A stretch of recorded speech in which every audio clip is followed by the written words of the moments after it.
जी सत बिस्मिल्ला ते जी आया नूं पाकिस्तान टेलीविजन लाहौर सेंटर तो मेरा नाम है अली उस्मान बाजवा। मेरे नाल मौजूद ने डॉक्टर मुतजल्ला खुशाब और हमेशा की तरह एक नवा दिहाड़ा नवा प्रोग्राम नवे परौणे और नवीं गल्लां लैके तुहाडी खिदमत विच हाज़र होए हैं। और बड़ा वधिया लगदा जदों तुसीं खत पत्र चिट्ठी पांदे हो, दस दिओ कि प्रोग्राम वधिया लग रहा और ना सिर्फ मुल्क बल्कि मुल्कों बाहर भी वेख्या भी जा रहा और बहुत अच्छा रिस्पॉन्स भी अदा आ रहा। इसी तरह अगर प्यार वधदा रहेगा तो सानू भी होर हिम्मत मिलेगी कोशिश करन दी, काविश करन दी। अच्छा दोस्तों, सियाल आ रहा और सारी दुनिया दे विच जिहड़ा छोटा कारोबार है वो बड़े तेज़ी नाल वध रहा और लोग करते भी ने पे। हुण तुसीं कहोगे कि सियाल आ रहा है तो छोटा कारोबार हो रहा है, इहदी कोई रैलीवेंस तो बन नहीं रही, कोई सिर पैर नज़र नहीं आ रहा। मैं दसना सियाल जिहड़ा है उहदे विच पंजाबी जिहड़े ने वो कल्चरली अपने ना स्वीट डिशां बनाते हैं, कुछ खाबे बनाते हैं जिवें अलसी दीयां पिन्नियां ने, चौलों दीयां पिन्नियां ने, दाल है, गजरेला है, गुड़ वाले चौल हो गए, रोह की खीर हो गई। इस तरह बड़ियां ढेर सारियां सुगातां ने जिहड़ियां पंजाब दे विच सियाल दे विच वरतियां जांदियां ने। सियाल वो जिहड़ा बहुत सख्त हुंदा है, एक यूरोप का सियाल हुंदा जिहदे च बर्फबारी हुंदी है, वो होर तरह का निग्गा जिहा, निग्गा तो नहीं कहना चाहिए लेकिन कह लो कि होर तरह का उहदी तासीर हुंदी है। साडा सियाल बड़ा सख्त है, हड्डियां च लैंदा, चुभदी है सर्दी इहदी। तो ये असी गर्म चीज़ां खाने और वो सेहत लिए भी चंगियां ने, वो टेस्ट वाइज भी चंगियां ने, वो ट्रडिशनली भी चंगियां ने, वो सारा कुछ ही है। हुण गल करने छोटे कारोबार की। दुनिया सारी दे विच छोटा कारोबार जिहड़ा है वो वरतिया जांदा है। हर किसी को कोई ना कोई स्किल हुंदी है जिन्होंने वरत के थोड़े बहुत पैसे जिहड़े है वो बना सकदा है और कॉन्ट्रीब्यूट कर सकदा है घर दे विच भी और सोसाइटी दे विच भी। हुण जिहड़ियां मावां भैणां घर च बैठियां ने काम कर रही उन्होंने कोई स्किल हैगी है। गजरेला पकाना मैनूं घट्टो घट्ट नहीं आउंदा या मेरे वर्गे होर मुंडियां नूं शायद नहीं आउंदा होएगा। पिन्नी बनाना एक पूरी एक कह लो कि साइंस भी उहदे पिछे, एक आर्ट भी उहदे विच। वो शहर दियां खवातीन शायद ना उस तरह बना सकन, घट बनाण, पिंड दियां खवातीन वो ज़्यादा बनांदियां। जदों तुसीं सारा कुछ बना ही रहे हो तो क्यों ना इनू थोड़ा कमर्शलाइज़ किया जाए छोटे पैमाने के उत्ते। और हुण ऑनलाइन दुनिया चलती है पई, उहदे उत्ते अगर तुसीं अलसी की पिन्नी, चौलों की पिन्नी, दाल की पिन्नी, इस तरह दीयां होर चीज़ां ला दो जिहड़ियां कि खरीदियां जा सकन ऑनलाइन और होम डिलीवरी भी मिल जाए और दूजे शहरों भी चली जाए और मुल्क तो बाहर भी चली जाए, क्योंकि इन्हां दी शैल्फ लाइफ भी ठीक हुंदी है। ये गिल्लियां चीज़ां भी नहीं हुंदियां कि रुड़ जाण। सो इनू थोड़ा कमर्शल एंगल दवो तो अपना किचन भी चला सकते हो। अपनियां निक्कियां मोटियां ख्वाहिशात कि फलाना सूट लैना सी ते फलाना मेकअप लैना सी ते फलानी चीज़ लैनी सी या जो भी पुजदा सरदा होए तुसीं वो जरूर कर सकते हो। इस एंगल नाल वेखण दी भी लोड़ है। इस करके मैं कह रहा सी सियाल आ रहा, खाबे जिहड़े ने उन्हां नूं रिवाइव करो। जिहड़ियां जंक फूड है या कोल्ड ड्रिंक्स हैगियां ने या इस तरह दी होर चीज़ां उन्हां तो परहेज़ भी रहेगा, स्वाद भी आवेगा और पैसे भी बन जाणगे। तुसीं की कहंदे हो? मैं तो कहनी है तुसीं तो लगदा आपदे अगले सियाल आने पाला आने दे जिहड़े 4-5 महीने ने ना ਉਹਨਾਂ ਦੇ ਵਿੱਚ ਤੁਸੀਂ ਆਪਦੇ ਖਾਣ ਪੀਣ ਦੀ ਲਿਸਟ ਜਿਹੜੀ ਉਹ ਸਿੱਧੀ ਪੱਧਰੀ ਕਰਦੇ ਪਏ ਹੋ ਨਾਜ਼ਰੀਨ ਨੂੰ ਦੱਸ ਕੇ। ਖਾਣਾ ਤੁਸੀਂ ਆਪ ਹੈ ਤੇ ਐਵੇਂ ਉਹਨਾਂ ਨੂੰ ਕਹਿਣ ਡਏ ਹੋ। ਤੇ ਗੱਲ ਇਹ ਆ ਜੀ, ਇਹਨਾਂ ਨੇ ਗੱਲ ਕੀਤੀ ਕਿ ਨਿੱਕੇ ਕਾਰੋਬਾਰ ਜਿਹੜੇ ਨੇ ਉਹ ਚੱਲਦੇ ਨੇ ਤੇ ਬਿਲਕੁਲ ਜੀ ਸੀਜ਼ਨਲ ਕਾਰੋਬਾਰ ਹੁੰਦੇ ਨੇ ਜਿਹੜੇ ਗਰਮੀਆਂ ਦੇ ਆਉਣ ਤੇ ਵੱਖਰੇ ਹੁੰਦੇ ਨੇ, ਸਿਆਲ ਪਾਲੇ ਦੇ ਆਉਣ ਤੇ ਹੋਰ ਕਾਰੋਬਾਰ ਹੁੰਦੇ ਨੇ। ਹਰ ਮੌਸਮ ਦੇ ਆਪਦੇ ਰੰਗ ਨੇ, ਆਪਦੇ ਖਾਣੇ ਪੀਣੇ, ਆਪਦਾ ਸਾਡਾ ਰਹਿਣ ਸਹਿਣ ਹੁੰਦਾ ਹੈ। ਤੇ ਤੁਸੀਂ ਗੱਲ ਕੀਤੀ ਸਿਆਲਾਂ ਦੀ ਤੇ ਆਹ ਜੀ ਸ਼ੁਰੂ ਹੋ ਜਾਂਦੀਆਂ ਅਲਸੀ ਦੀਆਂ ਪਿੰਨੀਆਂ। ਪਿੰਨੀਆਂ ਤੋਂ ਗੱਲ ਸ਼ੁਰੂ ਹੁੰਦੀ ਹੈ, ਫਿਰ ਅੱਗੇ ਜਾ ਕੇ ਜੋ ਦੇਸੀ ਘਿਓ ਦੇ ਹਲਵੇ ਬਣਦੇ ਨੇ ਉਹਨਾਂ ਦਾ ਤਾਂ ਜ਼ਿਕਰ ਹੀ ਰਹਿ ਗਿਆ। ਜਿਹੜੀ ਉਹਨਾਂ ਦੀ ਖੁਸ਼ਬੂ ਹੁੰਦੀ ਹੈ ਜਦੋਂ ਉਹਦੇ ਵਿੱਚ ਪੈਂਦੇ ਨੇ, ਆਹੋ ਜੀ, ਜਦੋਂ ਉਹਦੇ ਵਿੱਚ ਪੈਂਦੇ ਨੇ ਸਾਰੇ ਡਰਾਈ ਫਰੂਟ ਤੇ ਕੀ ਉਹਨਾਂ ਦਾ ਸਵਾਦ ਬਣਦਾ ਤੇ ਕੀ ਉਹਨਾਂ ਦੀ ਖੁਸ਼ਬੂ। ਉਹ ਤੋਂ ਬਾਅਦ ਅੱਗੇ ਤੁਸੀਂ ਗੱਲ ਕੀਤੀ ਗਾਜਰਾਂ ਦੀ, ਤੇ ਗਾਜਰਾਂ ਦੇ ਤਾਂ ਦੋ ਕਿਸਮ ਦੀਆਂ ਸੁਗਾਤਾਂ ਬੜੀਆਂ ਚੱਲਦੀਆਂ। ਗਜਰੇਲੇ ਤੇ ਤੁਸੀਂ ਗਾਜਰ ਦੇ ਹਲਵੇ ਨੂੰ ਤੁਸੀਂ ਮੈਨੇ ਕਿਹਾ ਯਾਦ ਕਰਨਾ ਹੀ ਭੁੱਲ ਗਏ। ਬਿਲਕੁਲ ਜੀ, ਤੁਸੀਂ ਆਨਲਾਈਨ ਦੀ ਦੁਨੀਆ, ਤੁਸੀਂ ਘਰ ਬੈਠੇ ਆਪਣੇ ਘਰ ਦੇ ਵਿੱਚ ਚੀਜ਼ਾਂ ਬਣਾ ਕੇ ਬਾਹਰ ਵੇਚ ਕੇ ਆਪਣੇ ਵੀ ਫਾਈਨੈਂਸ਼ੀਅਲ ਸਿਚੁਏਸ਼ਨ ਨੂੰ ਬਿਹਤਰ ਕਰ ਸਕਦੇ ਹੋ ਔਰ ਮੁਲਕ ਦੀ ਇਕਨੋਮੀ ਦੇ ਵਿੱਚ ਵੀ ਹਿੱਸਾ ਪਾ ਸਕਦੇ ਹੋ। ਔਰ ਉਹਦੇ ਵਾਸਤੇ ਜ਼ਰੂਰੀ ਨਹੀਂ ਹੈ ਕਿ ਤੁਸੀਂ ਔਰਤ ਹੋ ਜਾਂ ਤੁਹਾਡਾ ਤਾਲੁਕ ਇਸੇ ਸਿਨਫ ਨਾਲ ਹੋਏ। ਤੁਸੀਂ ਜੋ ਵੀ ਹੋ, ਤੁਸੀਂ ਘਰ ਦੇ ਵਿੱਚ ਰਹਿ ਕੇ ਸਕਿੱਲ ਸਿੱਖੋ, ਸਕਿੱਲ ਦੇ ਉੱਤੇ ਜ਼ੋਰ ਦਿਓ, ਸਿੱਖਣ 'ਤੇ ਜ਼ੋਰ ਦਿਓ ਔਰ ਉਸ ਤੋਂ ਬਾਅਦ ਕਾਰੋਬਾਰ ਕਰੋ, ਆਪਣੇ ਹਾਲਾਤ ਔਰ ਆਪਣੇ ਮੁਲਕ ਦੇ ਹਾਲਾਤ ਨੂੰ ਬਿਹਤਰ ਕਰੋ। ਇਹਦੇ ਨਾਲ ਹੀ ਅਸੀਂ ਤੁਹਾਨੂੰ अपने अज दे प्रोग्राम दे विच जिहड़े मेहमान ने, क्योंकि साडे प्रोग्राम का नाम ही है अज दा मेहमान, तो अज दे प्रोग्राम के मेहमानों वाल लैके चलते हैं। अज साडे कोल दो बहुत खूबसूरत खवातीन मौजूद ने परौने के तौर पर और वारी वारी तुहाडा उन्हां दे नाल तारुफ कराने आ। साडे अज दी पहली परौनी जिहड़ी है उन्हां दा ताल्लुक हैल्थ और ब्यूटी नाल है। बिल्कुल सही समझे, और तुहानू अज दसणगे की खाना है, किन्ना खाना है, ताकि तुसीं खूबसूरत नज़र आओ। किन्ना गजरेला खाना ते किन्ना नहीं खाना, हाँ किन्ने किन्ने हलवे खाने, ये तो नहीं ना प्लेटां भर चोटियां ला ला खाई तुरे जाओ सारे जने। तो वह तुहानू इस बारे गलबात करनगे। बिल्कुल मैं उन्हां दा तारुफ तुहाडे नाल करांदी चलना। साडी अज दी पहली मेहमान ਕੁਰੋ ਤੋਂ ਲੈਣ ਸਾਹਿਬਾ ਅੱਜ ਦੀ ਸਾਡੀ ਪਹਿਲੀ ਪ੍ਰੋਣੀ। ਇਹਨਾਂ ਦਾ ਤਾਲੁਕ ਪਾਕਿਸਤਾਨ ਬਿਊਟੀ ਐਸੋਸੀਏਸ਼ਨ ਦੀ ਪ੍ਰੈਜ਼ੀਡੈਂਟ ਰਹੇ ਨੇ ਔਰ ਪਿਛਲੇ 35 ਸਾਲਾਂ ਤੋਂ ਬਿਲਕੁਲ ਜੀ ਆਪਣੀ ਹਯਾਤੀ ਦੇ 35 ਵਰੇ ਉਹਨਾਂ ਨੇ ਇਸੇ ਫੀਲਡ ਨੂੰ ਦਿੱਤੇ ਨੇ ਔਰ ਇਸ ਇੰਡਸਟਰੀ ਨੂੰ ਬਿਊਟੀ ਦੀ ਇਸ ਇੰਡਸਟਰੀ ਨੂੰ ਉਹਨਾਂ ਨੇ ਪਾਕਿਸਤਾਨ ਵਿੱਚ ਮਨਵਾਇਆ ਹੈ। ਉਹ ਤੋਂ ਇਲਾਵਾ ਜਿਹੜਾ ਪਹਿਲਾ ਖਵਾਤੀਨ ਦਾ ਮਾਰਨਿੰਗ ਸ਼ੋਅ ਹੁੰਦਾ ਸੀ ਖਵਾਤੀਨ ਟਾਈਮਸ ਦੇ ਨਾਮ ਤੋਂ, ਉਹਦੇ ਵਿੱਚ ਬਿਊਟੀ ਦਾ ਸੈਗਮੈਂਟ ਵੀ ਕਰਦੇ ਰਹੇ ਨੇ। ਅੱਜ ਤੁਸੀਂ ਜਦੋਂ ਉਹਨਾਂ ਨੂੰ ਸਕਰੀਨ ਤੇ ਵੇਖੋਗੇ ਤਾਂ ਤੁਹਾਨੂੰ ਬਹੁਤ ਸਾਰੀਆਂ ਪੁਰਾਣੀਆਂ ਯਾਦਾਂ ਤਾਜ਼ਾ ਆ ਜਾਣਗੀਆਂ, ਯਾਦਾਂ ਤਾਜ਼ਾ ਹੋ ਜਾਣਗੀਆਂ। ਜਦੋਂ ਤੁਹਾਨੂੰ ਯਾਦ ਆਏਗਾ ਇਹਨਾਂ ਨੇ ਦੱਸਿਆ ਸੀ ਇੱਦਾਂ ਕਰਨਾ ਤੇ ਉੱਦਾਂ ਕਰਨਾ। ਉਸ ਤੋਂ ਇਲਾਵਾ ਵੂਮਨ ਚੈਂਬਰ ਆਫ ਕਾਮਰਸ ਦੀ ਇਹ ਪ੍ਰੈਜ਼ੀਡੈਂਟ ਵੀ ਰਹੇ ਨੇ। ਸਾਡੀ ਬਹੁਤ ਹੀ ਕਾਬਿਲ, ਬਹੁਤ ਟੈਲੈਂਟਡ ਮਿਸ ਕਰੋਤਲੈਨ ਸਾਹਿਬਾ, अस्सलाम वालेकुम। ਕੀ ਹਾਲ ਚਾਲ ਹੈ ਤੁਹਾਡਾ? ਠੀਕ ਠਾਕ ਹੋ? ਅਲਹਮਦੁਲਿਲਾ।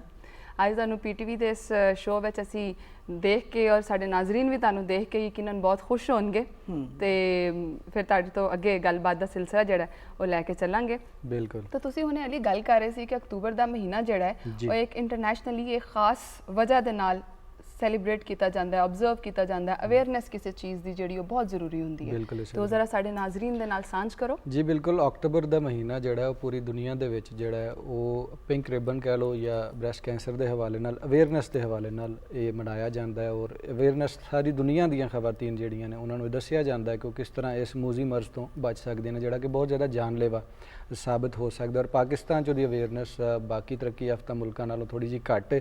ਉਹਦੇ ਲਈ ਢੇਰ ਕੋਸ਼ਿਸ਼ ਕਰਨ ਦੀ ਲੋੜ ਹੈ ਔਰ ਲੋਕ ਕਰ ਵੀ ਰਹੇ ਨੇ। ਉਸ ਹਵਾਲੇ ਨਾਲ ਹੀ ਅਸੀਂ ਗਾਇਨੋਕੋਲੋਜਿਸਟ ਨੂੰ ਦਾਵਤ ਦਿੱਤੀ ਹੈ, ਇੱਕ ਮੈਡੀਕਲ ਪ੍ਰੈਕਟੀਸ਼ਨਰ ਨੂੰ ਦਾਵਤ ਦਿੱਤੀ। ਉਹ ਤੁਹਾਨੂੰ ਡੀਟੇਲ ਨਾਲ ਦੱਸਣਗੇ ਕਿ ਪਿੰਕ ਰਿਬਨ ਦਾ ਮਤਲਬ ਕੀ ਹੁੰਦਾ ਹੈ, ਇਹ ਕੈਂਸਰ ਜਿਹੜਾ ਹੈ ਉਹ ਕਿਸ ਤਰ੍ਹਾਂ ਹੁੰਦਾ ਹੈ, ਇਹਦੀਆਂ ਬੁਨਿਆਦੀ ਅਲਾਮਾਤ ਕੀ ਨੇ ਜਾਂ ਤੁਸੀਂ ਇਹਦੇ ਤੋਂ ਬਚ ਕਿਵੇਂ ਸਕਦੇ ਹੋ।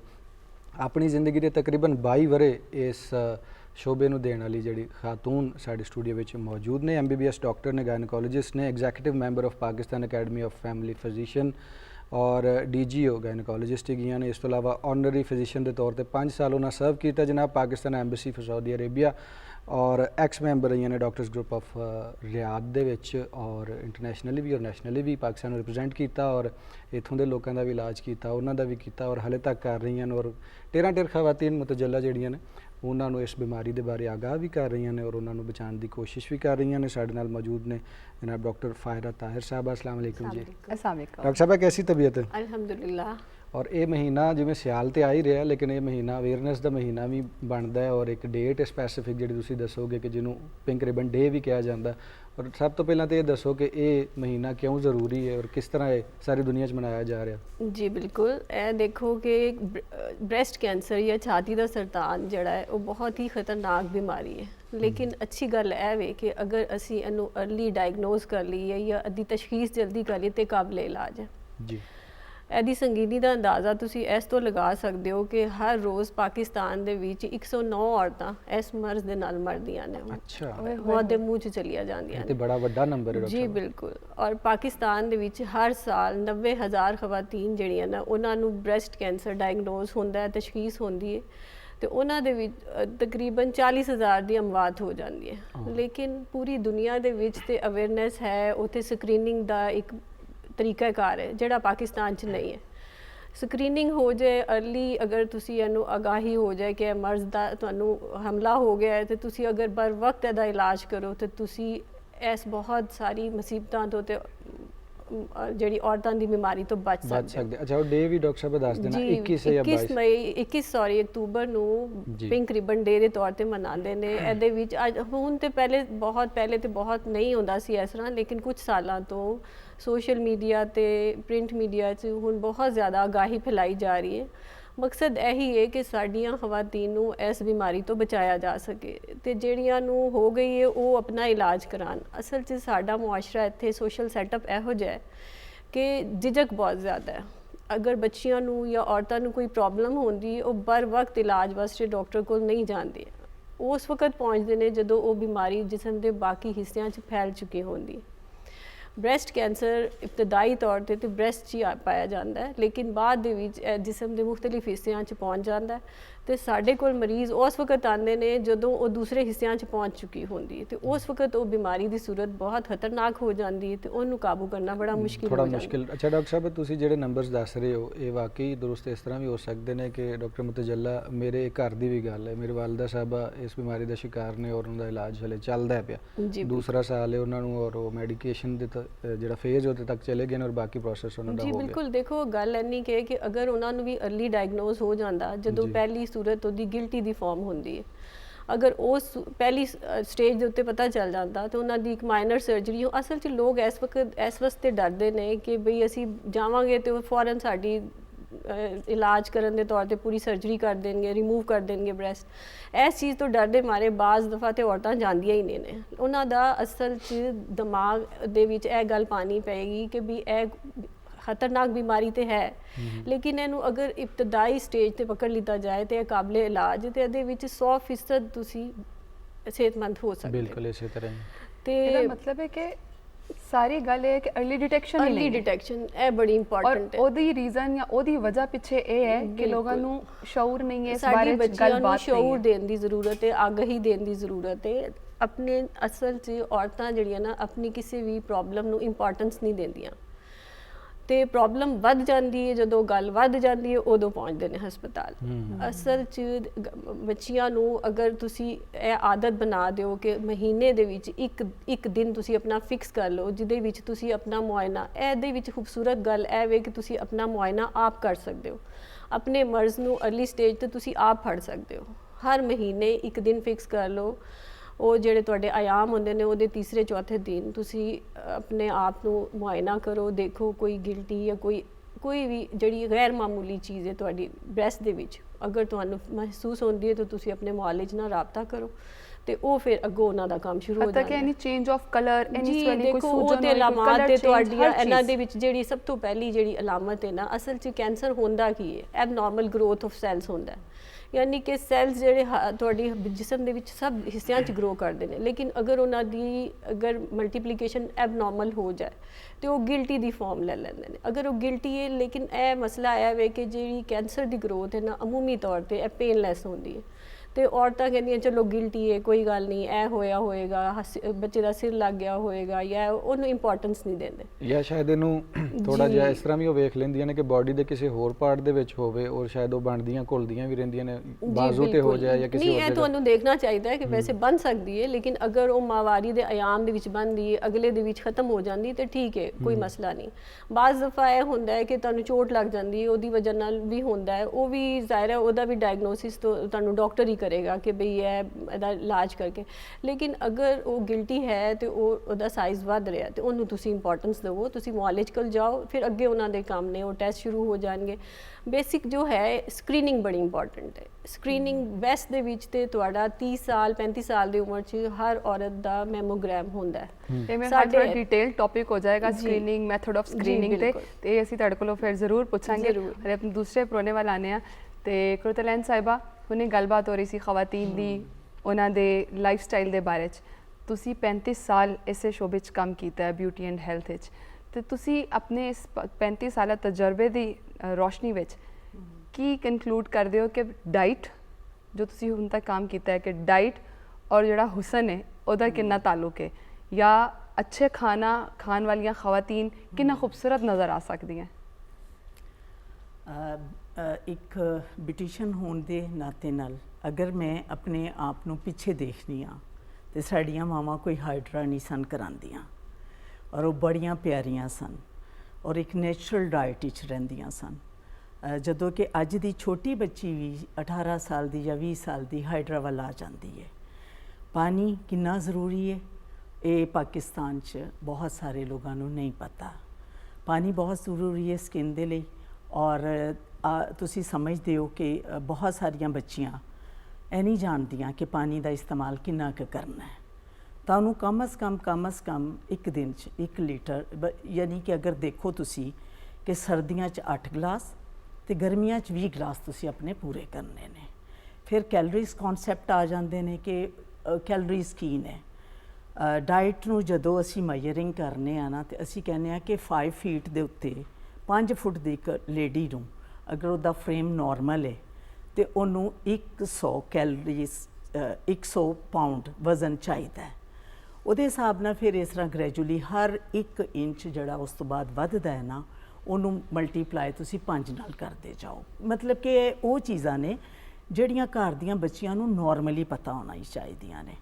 ਫਿਰ ਬਾਜ਼ ਬੱਚੀਆਂ ਜਿਸ ਤਰ੍ਹਾਂ ਮੋਟੀਆਂ ਨੇ, ਕੁਝ ਪਤਲੀਆਂ ਨੇ, ਉਹਨਾਂ ਨੂੰ ਇਹ ਸਮਝ ਨਹੀਂ ਆਉਂਦੀ ਕਿ ਕੈਲਰੀਜ਼ ਕੀ ਨੇ। ਉਹ ਖੁਰਾਕ ਜਿਹੜੀ ਅਸੀਂ ਇਸਤੇਮਾਲ ਕਰਨੇ ਆ ਉਹ ਸਾਡੇ ਜਿਸਮ ਦੇ ਅੰਦਰ ਮੌਜੂਦ ਹੁੰਦੀ ਹੈ ਔਰ ਬਰਨ ਹੁੰਦੀ ਹੈ। ਜਿਸ ਤਰ੍ਹਾਂ ਹੁਣੇ ਤੁਸੀਂ ਹਲਵਿਆਂ ਦਾ ਇਸਤੇਮਾਲ ਕੀਤਾ, ਹੁਣ ਹਲਵੇ ਖਾ ਕੇ ਤੇ ਹਲੇ ਇਰਾਦਾ ਹੀ ਨਹੀਂ ਕੀਤਾ ਨਹੀਂ ਵੈਸੇ। ਦੇਖੋ ਨਾ, ਹੁਣ ਹਲਵੇ ਖਾ ਕੇ ਸਰਦੀ 'ਚ ਕਰਾਂਗੇ ਤੇ ਤੁਸੀਂ ਇਸਤੇਮਾਲ। ਦੇਖੋ ਸਰਦੀ 'ਚ ਖਾਓ, ਕੈਲਰੀਜ਼ ਬਰਨ ਹੁੰਦੀਆਂ ਨੇ, ਹਾਂਜੀ। ਲੇਕਿਨ ਕਿੰਨੇ ਕੁ ਖਾਣੇ ਨੇ? ਫੈਟ, ਸ਼ੂਗਰ ਐਂਡ ਕਾਰਬਸ, ਤਿੰਨ ਚੀਜ਼ਾਂ ਐਸੀਆਂ ਨੇ ਉਹ ਕਿੰਨੀ ਮਿਕਦਾਰ ਚ ਲੈਣੀਆਂ ਨੇ। ਅੱਜ ਕੱਲ ਦੇ ਦੌਰ ਦੇ ਵਿੱਚ ਪਹਿਲੇ ਮਾਵਾਂ ਕੋਲ ਮਸ਼ੀਨਾਂ ਨਹੀਂ ਸਨ, 100 ਕੱਪੜਾ ਮਾਂ ਧੁੰਦੀ ਸੀ ਸ਼ਾਮ ਤੱਕ, ਠੀਕ ਹੈ। ਹੁਣ ਮਸ਼ੀਨਾਂ ਨੇ। ਸਾਡਾ ਲਾਈਫ ਸਟਾਈਲ ਕਿਸ ਤਰ੍ਹਾਂ ਦਾ ਹੋ ਗਿਆ, ਵਾਕ ਲਈ ਅਸੀਂ ਨਿਕਲਦੇ ਨਹੀਂ ਔਰ ਬੈਠੇ ਰਹਿੰਦੇ ਸਾਰਾ ਦਿਨ। ਇਨਟੇਕ ਸਾਡਾ ਜਿਹੜਾ ਖਾਣ ਪੀਣ ਦਾ ਸਟਾਈਲ ਹੈ ਉਹ ਹੀ ਜੀ, ਅਸੀਂ ਇੰਨੀ ਰੋਟੀ ਖਾਣੀ, ਇੰਨੀ ਨਹੀਂ। ਮੁਹੱਬਤ ਕਰੋ ਫਲਾਂ ਦੇ ਨਾਲ, ਸਬਜ਼ੀਆਂ ਦੇ ਨਾਲ, ਪਾਣੀ ਦੇ ਨਾਲ, ਔਰ ਤੁਹਾਨੂੰ ਆਪਣੀ ਸਕਿਨ ਲਈ ਕੁਝ ਵੀ ਕਰਨ ਦੀ ਜ਼ਰੂਰਤ ਨਹੀਂ ਵਾਹ, ਪੈਂਦੀ। ਬੜੀ ਖੂਬਸੂਰਤ ਜੀ। ਹਾਂ, ਕਿਉਂਕਿ ਦੇਖੋ ਜਿੰਨੀ ਕਾਰਬਸ ਕੀ ਨੇ ਕਿ ਸਾਡੇ ਚਾਵਲ, ਰੋਟੀ, ਅਨਾਜ, ਔਰ ਕਿੰਨਾ ਅਨਾਜ ਜਿਹੜਾ ਉਹ ਕਿੰਨੇ ਕੈਲਰੀਜ਼ ਬਣਾਉਂਦਾ ਹੈ। 100 ਗ੍ਰਾਮ ਜਿਹੜਾ ਹੈ ਨਾ ਉਹ ਕਾਰਬਸ ਇਹਦੇ ਚ ਦਾਲਾਂ ਚ 350, ਇੱਕ ਰਟਾ ਲਾ ਲਵੋ, ਠੀਕ ਹੈ। ਇਸੇ ਤਰ੍ਹਾਂ ਅਨਾਜਾਂ ਦੇ ਵਿੱਚ ਉਹ ਵੀ ਇੱਕ ਰਟਾ ਲਾ ਲਵੋ ਕਿ ਅਪਰੋਕਸੀਮੇਟਲੀ ਕਿਤੇ ਕਿ ਅੰਦਾਜ਼ੇ ਦੇ ਨਾਲ ਉਹ ਵੀ 350 ਲਾ ਲਵੋ। ਇੱਕ ਹੁਣ ਹਿਸਾਬ ਲਾਓ ਕਿ ਇੱਕ ਖੀਰਾ ਤੁਸੀਂ ਐਡਾ ਵੱਡਾ ਖਾ ਲਿਆ, ਉਹਦੇ ਚ 17 ਕੈਲਰੀਜ਼ ਨੇ, ਤੇ ਇੱਕ ਬਦਾਮ ਖਾ ਲਿਆ ਉਹ ਵੀ 17 ਕੈਲਰੀਜ਼ ਨੇ। ਉਹਨੇ ਕਿਹਾ ਖਾਦਾ ਤੇ ਮੈਂ ਸਵੇਰ ਦਾ ਕੁਝ ਵੀ ਨਹੀਂ, ਮੈਂ ਤੇ ਬਸ 2 ਬਦਾਮ ਹੀ ਖਾਦੇ ਨੇ, 4 ਬਦਾਮ ਖਾਦੇ ਹਲਵੇ ਦੇ ਉੱਤੇ ਜਿਹੜੇ ਲੱਗੇ ਲੇਕਿਨ ਉਹ ਲੱਗ ਕਿੱਥੇ ਗਏ? ਹਾਂਜੀ। ਇਹੀ ਚੀਜ਼ਾਂ ਨੇ ਕਿ ਸਾਡੇ, ਜਿਸ ਡਾਕਟਰ ਸਾਹਿਬ ਵੀ ਹੁਣੇ ਕਹਿ ਰਹੇ ਸਨ ਕਿ ਸਾਡੇ ਮੁਲਕ ਦੇ ਅੰਦਰ ਅਵੇਅਰਨੈਸ ਦੀ ਬਹੁਤ ਜ਼ਰੂਰਤ ਹੈ, ਕਿਉਂਕਿ ਸਾਡੀ ਪੋਪੂਲੇਸ਼ਨ ਜਿਹੜੀ ਹੈ ਨਾ ਜ਼ਿਆਦਾਤਰ ਪਿੰਡਾਂ 'ਚ ਰਹਿਣ ਵਾਲੇ ਲੋਕ ਨੇ ਔਰ ਉਹਨਾਂ ਨੂੰ ਬਿਲਕੁਲ ਨਹੀਂ ਪਤਾ ਹੁੰਦਾ। ਮੈਂ ਤੇ ਰੱਟੇ ਦੀਆਂ ਗੱਲਾਂ ਦੱਸੀਆਂ ਨੇ ਕਿ ਇੰਨਾ ਕਰ ਲਓ, ਸੌਖਾ ਰਹਿ ਜਾਏਗਾ, ਪਾਣੀ ਪੀ ਲਓ, ਖੀਰਾ ਖਾ ਲਓ, ਮਤਲਬ ਕਿ ਥੋੜੀ ਜੀ ਰੋਟੀ ਘੱਟ ਕਰ ਦਿਓ, ਚਾਵਲ ਘੱਟ ਕਰ ਦਿਓ। ਮੇਰੀ ਹੁਣ ਐਕਸਪੀਰੀਅੰਸ ਦੇ ਨਾਲ ਇੱਕ ਚੀਜ਼ ਮੈਂ ਬੜੀ ਮਜ਼ੇ ਦੀ ਦੇਖੀ ਹੈ ਕਿ ਮੇਰੇ ਕੋਲ 1 ਸਾਲ ਡਾਈਟਿੰਗ ਕਰਕੇ ਬੱਚੀ ਜਿਸ ਵੇਲੇ ਸ਼ਾਦੀ ਤੇ ਤਿਆਰ ਹੋਣ ਆਉਂਦੀ ਹੈ ਨਾ ਜੀ। ਔਰ ਇੰਨੀ ਖੂਬਸੂਰਤ ਉਹ ਲੱਗਦੀ ਹੈ ਨਾ, 3 ਮਹੀਨੇ ਬਾਅਦ ਉਹ ਡਬਲ ਹੋਈ ਹੁੰਦੀ ਹੈ। ਤੇ ਮੈਂ ਉਹਨੂੰ ਪੁੱਛਣੀ ਆ ਕਿ ਕੀ ਹੋਇਆ? ਅਜੀ ਦਾਵਤਾਂ ਹੋਈਆਂ ਤੇ ਉੱਥੇ ਖਾਦਾ, ਮੂੰਹ ਤੇ ਆਪਣਾ ਸੀ ਨਾ। ਦੇਖੋ ਹੁਣ ਇੱਕ ਬੋਤਲ ਹੈ, ਉਹਦੇ ਵਿੱਚ ਤੁਸੀਂ 150 ਕੈਲਰੀਜ਼ ਨੇ। ਕੁਝ ਸਾਡੇ ਟ੍ਰੈਡੀਸ਼ਨਸ ਵੀ ਨੇ, ਕੁੜੀਏ ਤੂੰ ਟ੍ਰੈਡੀਸ਼ਨਲ ਕੁਝ ਖਾ ਨਹੀਂ ਰਹੀ। ਆਪਣੀ ਜਗ੍ਹਾ ਤੇ ਦੇਖੋ ਜੀ, ਰੋਟੀ ਕਿਸੇ ਦੀ, ਪੇਟ ਤੇ ਆਪਣਾ ਹੈ ਨਾ। ਮੈਂ ਵੀ ਦੱਸਣਾ ਚਾਹ ਰਿਹਾ ਨਾ ਕਿ ਜਿਵੇਂ ਹਾਂ, ਪਲੇਟ ਕਿ ਫੜੀ ਹੈ ਦੇਖੋ ਨਾ, ਤੁਸੀਂ ਹੁਣ ਕੁੜੀ ਪਲੇਟ ਨੇ ਫੜੋ ਥੋੜਾ ਤੇ ਜਿਹਾ ਉਹ ਸਾਲਨ ਤੋਂ ਨੱਪੀ ਜਾਓ ਕਿਉਂਕਿ ਅਸੀਂ ਅੱਜ ਰੋਟੀ ਤੇ ਆਏ ਥੋੜਾ ਜਿਹਾ ਅਗਰ ਉਹ ਸਾਲਨ ਡਾਲ ਰਹੀ ਹੈ ਨਾ ਤੇ ਕੁੜੀਏ ਤੂੰ ਖਾਦੀ ਨਹੀਂ, ਤੇਰੀ ਦਾਵਤ ਕੀਤੀ ਹੈ, 2 ਹਾਂ, ਚਮਚੇ ਨਹੀਂ ਉਹ ਹੋਰ ਦੇਖੋ ਪਾ ਸਾਡੀ ਦਿੱਤੇ ਮੈਨੂੰ ਟ੍ਰੈਡੀਸ਼ਨ ਇੱਕ ਹੋਰ ਆਪਣੀ ਡਰ ਜਗ੍ਹਾ ਲੱਗੀ ਤੇ, ਜਾਂਦਾ ਲੇਕਿਨ ਸਾਡੀ ਬਾਜਵਾ ਸਾਹਿਬ। ਸੋਚ ਬਦਲਣ ਦੀ ਜ਼ਰੂਰਤ ਹੈ। ਟ੍ਰੈਡੀਸ਼ਨ ਆਪਣੀ ਜਗ੍ਹਾ ਤੇ ਲਵੋ, ਟੇਸਟ ਕਰੋ, ਥੋੜਾ ਸਭ ਚੀਜ਼ਾਂ ਨੂੰ ਖਾਓ, ਲੇਕਿਨ ਇਹ ਕਹਿਣਾ ਨਾ ਭਰ ਕੇ ਤੇ ਉਹ ਖਾ ਲੈਣਾ, ਫਿਰ ਬਾਅਦ ਦੇ ਵਿੱਚ ਉਹਨੂੰ ਡਾਈਜੈਸਟ ਕਿਸ ਤਰ੍ਹਾਂ ਕਰਨਾ ਹੈ, ਵਾਕ ਨਹੀਂ ਕਰਨੀ, ਕੁਛ ਨਹੀਂ ਕਰਨਾ। ਇਹ ਚੀਜ਼ਾਂ ਜਿਹੜੀਆਂ ਨੇ ਨਾ, ਅਵੇਅਰਨੈਸ ਸਾਡੇ ਮੁਲਕ ਦੇ ਵਿੱਚ ਛੋਟਿਆਂ ਸ਼ਹਿਰਾਂ ਦੇ ਵਿੱਚ ਬਿਲਕੁਲ ਵੀ ਨਹੀਂ ਹੈ। ਪਾਣੀ ਦਾ ਇਸਤੇਮਾਲ ਬੱਚੀਆਂ ਬਿਲਕੁਲ ਵੀ ਨਹੀਂ ਕਰਦੀਆਂ, ਐਕਨੀ ਲੈ ਕੇ ਆ ਜਾਂਦੀਆਂ ਨੇ। ਐਂਟੀਆਕਸੀਡੈਂਟ ਸਾਡੇ ਮੁਲਕ, ਅਲਸੀ ਹੁਣ ਤੁਸੀਂ ਜ਼ਿਕਰ ਕੀਤਾ, ਅਲਸੀ ਐਂਟੀਆਕਸੀਡੈਂਟ ਹੈ ਬੋਡੀ ਦੇ ਅੰਦਰ। ਬਾਹਰ ਦੇ ਮੁਲਕਾਂ 'ਚ 3 ਚੀਜ਼ਾਂ ਲਈ ਲੋਕ ਪਾਗਲ ਨੇ, ਇੱਕ ਤੇ ਅਲਸੀ, ਇੱਕ ਸਾਡੀ ਨੀਮ, ਕਦੀ ਕਿਸੇ ਨੇ ਖਾਧੀ ਨਹੀਂ, ਠੀਕ ਹੈ, ਔਰ ਜੀ ਸਾਡੀ ਹਲਦੀ।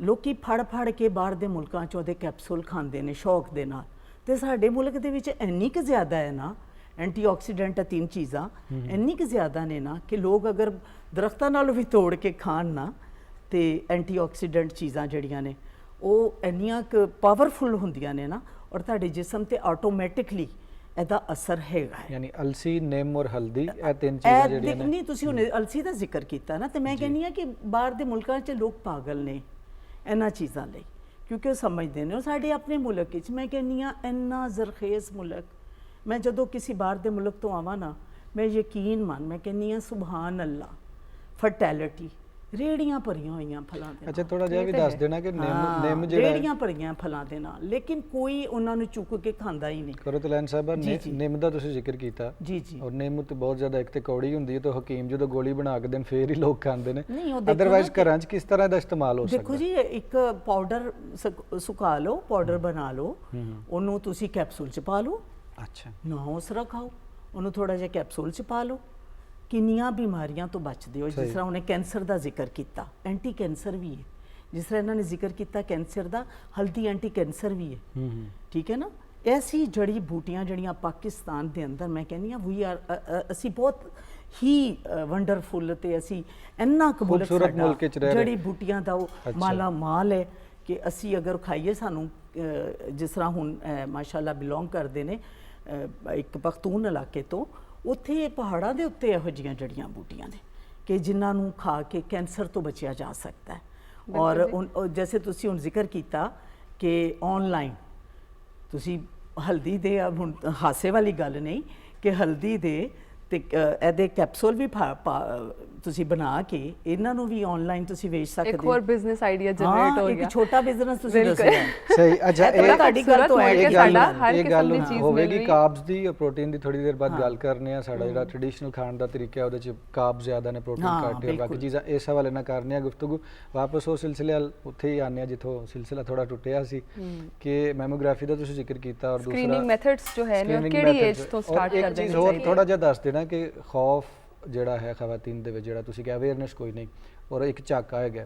ਫਰਜ਼ ਕਰੋ ਕਿ ਕੋਈ ਡਿਟੈਕਟ ਕਰ ਲੈਂਦਾ ਹੈ ਆਪਣਾ ਆਪ ਹੀ ਟੈਸਟ ਕਰਕੇ ਜਾਂ ਹੱਥ ਦੇ ਨਾਲ ਉਹ ਟੈਸਟ ਕਰ ਲੈਂਦਾ ਹੈ, ਔਰ ਫਿਰ ਉਹ ਕਿੱਥੇ ਜਾਏ ਗਵਰਨਮੈਂਟ ਸੈਕਟਰ ਦੇ ਵਿੱਚ ਕਿ ਜਿੱਥੇ ਫੀਮੇਲ ਡਾਕਟਰਸ ਵੀ ਅਵੇਲੇਬਲ ਹੋਣ। ਘਰਾਂ ਦੇ ਕੁਝ ਨੋਰਮਸ ਨੇ, ਕੋਈ ਸਿਲਸਿਲਾਕਾਰ ਹੈ, ਕੁਝ ਇਦਾਰਿਆਂ ਦੇ ਨਾਂ ਦੱਸ ਦਿਓ ਅਵੇਅਰਨੈਸ ਵਾਸਤੇ, ਅਗਰ ਪਿੰਡ ਦੇ ਵਿੱਚ ਕੋਈ ਬੀਬੀ ਭੈਣ ਵੇਖ ਰਹੀ ਤਾਂ ਉੱਥੇ ਉਹ ਜਾ ਸਕੇ ਔਰ ਆਪਣਾ ਉਹ ਸਾਰਾ ਕੁਝ ਕਰਵਾ ਸਕੇ। ਔਰ ਇਹਦੇ ਮੈਂ ਥੋੜਾ ਜਿਹਾ ਮਜ਼ੀਦ ਤੁਹਾਡੇ ਸਵਾਲ ਵਿੱਚ ਹੀ ਐਡ ਕਰਨਾ ਚਾਹਾਂਗੀ ਕਿ ਬਹੁਤ ਸਾਰੇ ਇਦਾਰੇ ਕੁਝ ਫ੍ਰੀ ਆਫ ਕਾਸਟ ਚੈੱਕਅਪਸ ਵੀ ਕਰਦੇ ਨੇ ਪੇਸ਼ੈਂਟਸ ਦਾ, ਉਹਨਾਂ ਦੀ ਐਵੇਂ ਦੀ ਸਲੋਟਸ ਵੀ ਹੁੰਦੀਆਂ ਨੇ, ਉਹਨਾਂ ਦਾ ਵੀ ਅਗਰ ਤੁਸੀਂ ਜ਼ਿਕਰ ਕਰ ਦਿਓ ਤਾਂ ਬਹੁਤ ਸਾਰੇ ਲੋਕਾਂ ਦਾ ਭਲਾ ਹੋ ਜਾਏਗਾ। ਜੀ ਬੇਸਿਕਲੀ ਤੇ ਅਵੇਅਰਨੈਸ ਦੀ ਜ਼ਰੂਰਤ ਹੈ, ਆਗਾਹੀ ਦੀ ਜ਼ਰੂਰਤ ਹੈ ਕਿ ਇਹ ਮਰਜ਼ ਕੀ ਹੈ ਤੇ ਇਹਦੇ ਤੋਂ ਬਚਣ ਦਾ ਤਰੀਕਾ ਕੀ ਹੈ, ਔਰ ਜਿੰਨਾ ਅਸੀਂ ਇਹਨੂੰ ਫੈਲਾ ਸਕੀਏ ਇਹ ਜ਼ਿਆਦਾ ਇੰਪੋਰਟੈਂਟ ਹੈ। ਅੱਜ ਕੱਲ੍ਹ ਤੇ ਮੀਡੀਆ ਦੀ ਵਜ੍ਹਾ ਨਾਲ ਮੋਬਾਈਲ ਹਰ ਬੱਚੇ ਦੇ ਹੱਥ 'ਚ ਹੈ। ਈਵਨ ਮੈਂ ਰਿੰਗਟੋਨ ਸੁਣਨੀ ਆ, ਉਹਦੇ 'ਚ ਵੀ ਅੱਜ ਕੱਲ੍ਹ ਆ ਰਿਹਾ ਹੈ ਕਿ ਜੀ ਬ੍ਰੈਸਟ ਕੈਂਸਰ ਤੋਂ ਬਚੋ, ਹੈ ਬੜੀ ਖਤਰਨਾਕ ਬਿਮਾਰੀ ਹੈ, ਤੇ ਉਹਦੇ ਇਹੀ ਪ੍ਰੋਜੈਕਸ਼ਨ ਬੜੀ ਜ਼ਰੂਰੀ ਹੈ। ਦੂਸਰਾ ਬੱਚੇ ਇੱਕ ਦੂਸਰੇ ਦੇ ਨਾਲ ਇੱਕ ਦੂਸਰੇ ਨੂੰ ਦੱਸਣ, ਜਿਸ ਤਰ੍ਹਾਂ ਹੁਣ, ਲੇਕਿਨ ਇਹ ਸ਼ਹਿਰਾਂ 'ਚ ਤਾਂ ਮੁਮਕਿਨ ਹੈ, ਲੇਕਿਨ ਪਿੰਡਾਂ ਥਾਵਾਂ 'ਚ ਹਾਲੇ ਵੀ ਇਹ ਇਤਲਾਤ ਪਹੁੰਚਾਉਣੀਆਂ, ਇਹ ਤੁਸੀਂ ਬੜਾ ਅੱਛਾ ਕਰ ਰਹੇ ਹੋ ਜਿਹੜਾ ਇਹ ਪ੍ਰੋਗਰਾਮ ਕਰ ਰਹੇ ਹੋ, ਇਹਦੀ ਬਦੌਲਤ ਹੋ ਸਕਦਾ ਹੈ ਬਹੁਤ ਸਾਰੇ ਲੋਕਾਂ ਦੀ ਜਾਨ ਬਚ ਸਕੇ।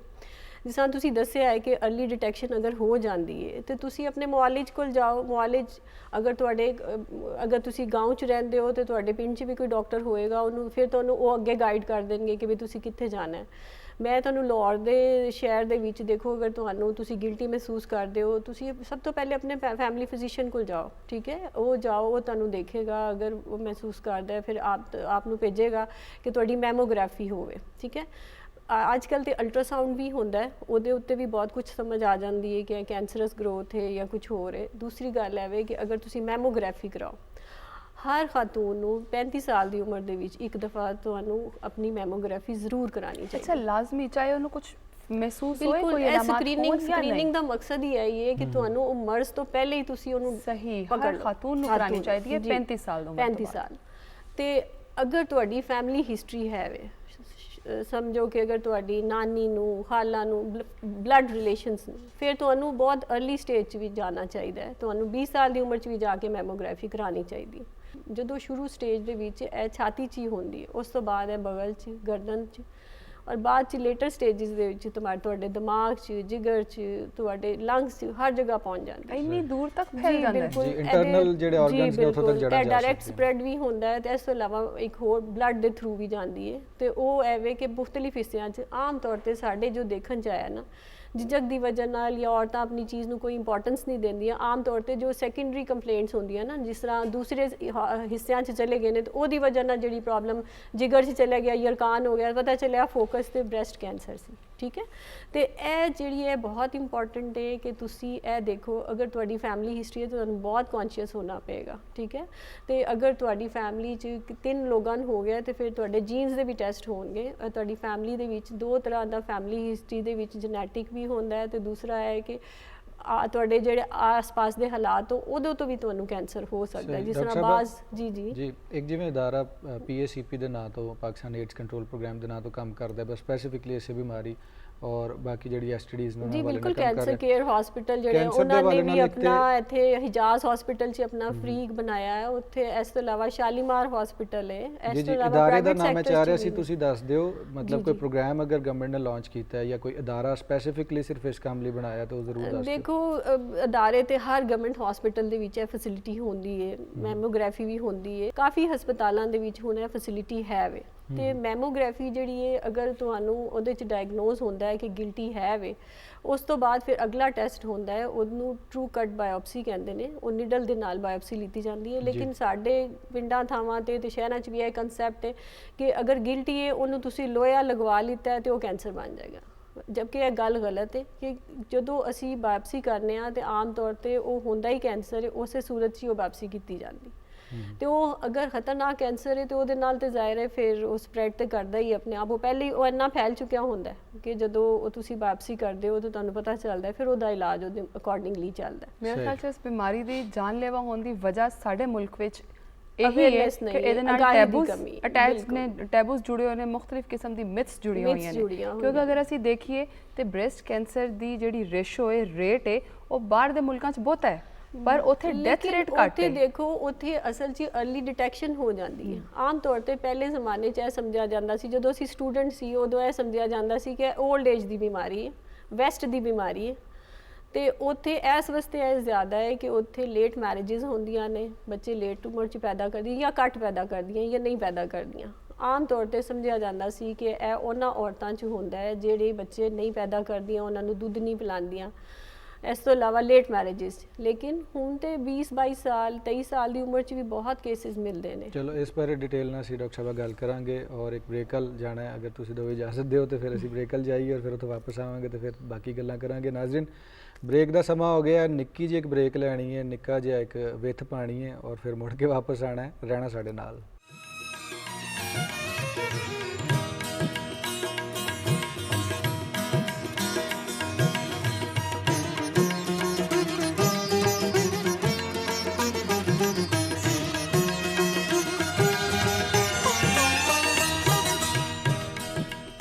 जी मुड़ के वापस आ गए हैं पाकिस्तान टेलीविजन लाहौर सेंटर तो अज का मेहमान प्रोग्राम चल रहा। मेरा नाम उस्मान बाजवा है और डॉक्टर मुतजल्ला खुशाब साढ़े नाल है ने और इस तो इलावा भी कुछ डॉक्टर्स ने जिन्होंने असी गलबात कर रहे हैं और जानने की कोशिश कर रहे हैं कि ब्रैसट कैंसर जो वो कितना जानलेवा है और उसकी रेशो पाकिस्तान बहुत ज़्यादा बढ़ गई है और अवेयरनेस की ढेर लोड़ है, क्योंकि अगर तुम अपनी जान बचानी, क्योंकि तुहाडी जान दे नाल सिर्फ ਤੁਸੀਂ नहीं जुड़े हुए, ਤੁਹਾਡੇ ਬੱਚੇ, ਤੁਹਾਡਾ ਖਾਨਦਾਨ, पूरा एक सिस्टम जुड़िया होया। तो ਤੁਹਾਡੀ जान, हर इंसान की जान अजीज़ है, लेकिन मावां की जान जी वो दूनी अजीज़ है सानू। इस तरह खुराक जी है उन्होंने असी थोड़ा पागलपने ना अगर खावांगे तो वो साढ़े चेहरे पर भी नज़र आएगी। इंटरनल ब्यूटी होगी तो एक्सटर्नल भी नज़र आएगी। एक तो तुसी नाराज़ नहीं होना और गुस्सा नहीं करना, टेंशन नहीं लैनी और चलो टींडे पक्के ने तो भी खा के खुश होना है ताकि तुहाडे चेहरे ते नज़र आन। तो जे तुसी गुस्सा कीता तो ज़ाहिर है फिर वो एक्नी च बदल सकते हैं। इस हवाले नाल भी असीं गुफ्तगू कर रहे हैं। साडे स्टूडियो दे विच कुरतुलैन साहबा मौजूद ही ने, डॉक्टर फायरा साडे नाल मौजूद ही ने और ढेर गल्लां जिहड़ियां ने असीं कर रहे सां। अच्छा, ब्रेक तो पहले असीं जिक्र कर रहे सां कि कार्ब्स और प्रोटीन नवे नवे लफज ने साडे पंजाबियां लई जूं जूं तरक्की होई है, साइंस पढ़ी है, टैक्नोलॉजी आई। पहले हुंदा सी रोटी है तो सालन है, हुण असीं उहनूं कार्ब्स दी नज़र नाल प्रोटीन्स दी और वाइटामिनस दी शक्ल च वेखने। साडा ट्रेडिशनली ये सिलसिला कर है कि असीं रोटी वड्डी मोटी पकाने और उहदे नाल थोड़ा जिहा सालन सलूणा जिहा दो बार ला के खा लैंदे आ। इहदा मतलब असीं कार्ब ज़्यादा लै रहे हैं और प्रोटीन या बाकी चीज़ां घट लै रहे हैं। इनू किस तरह असी बैलेंस कर सकने और किस तरह अपनी ईटिंग हैबिट चेंज कर सकने?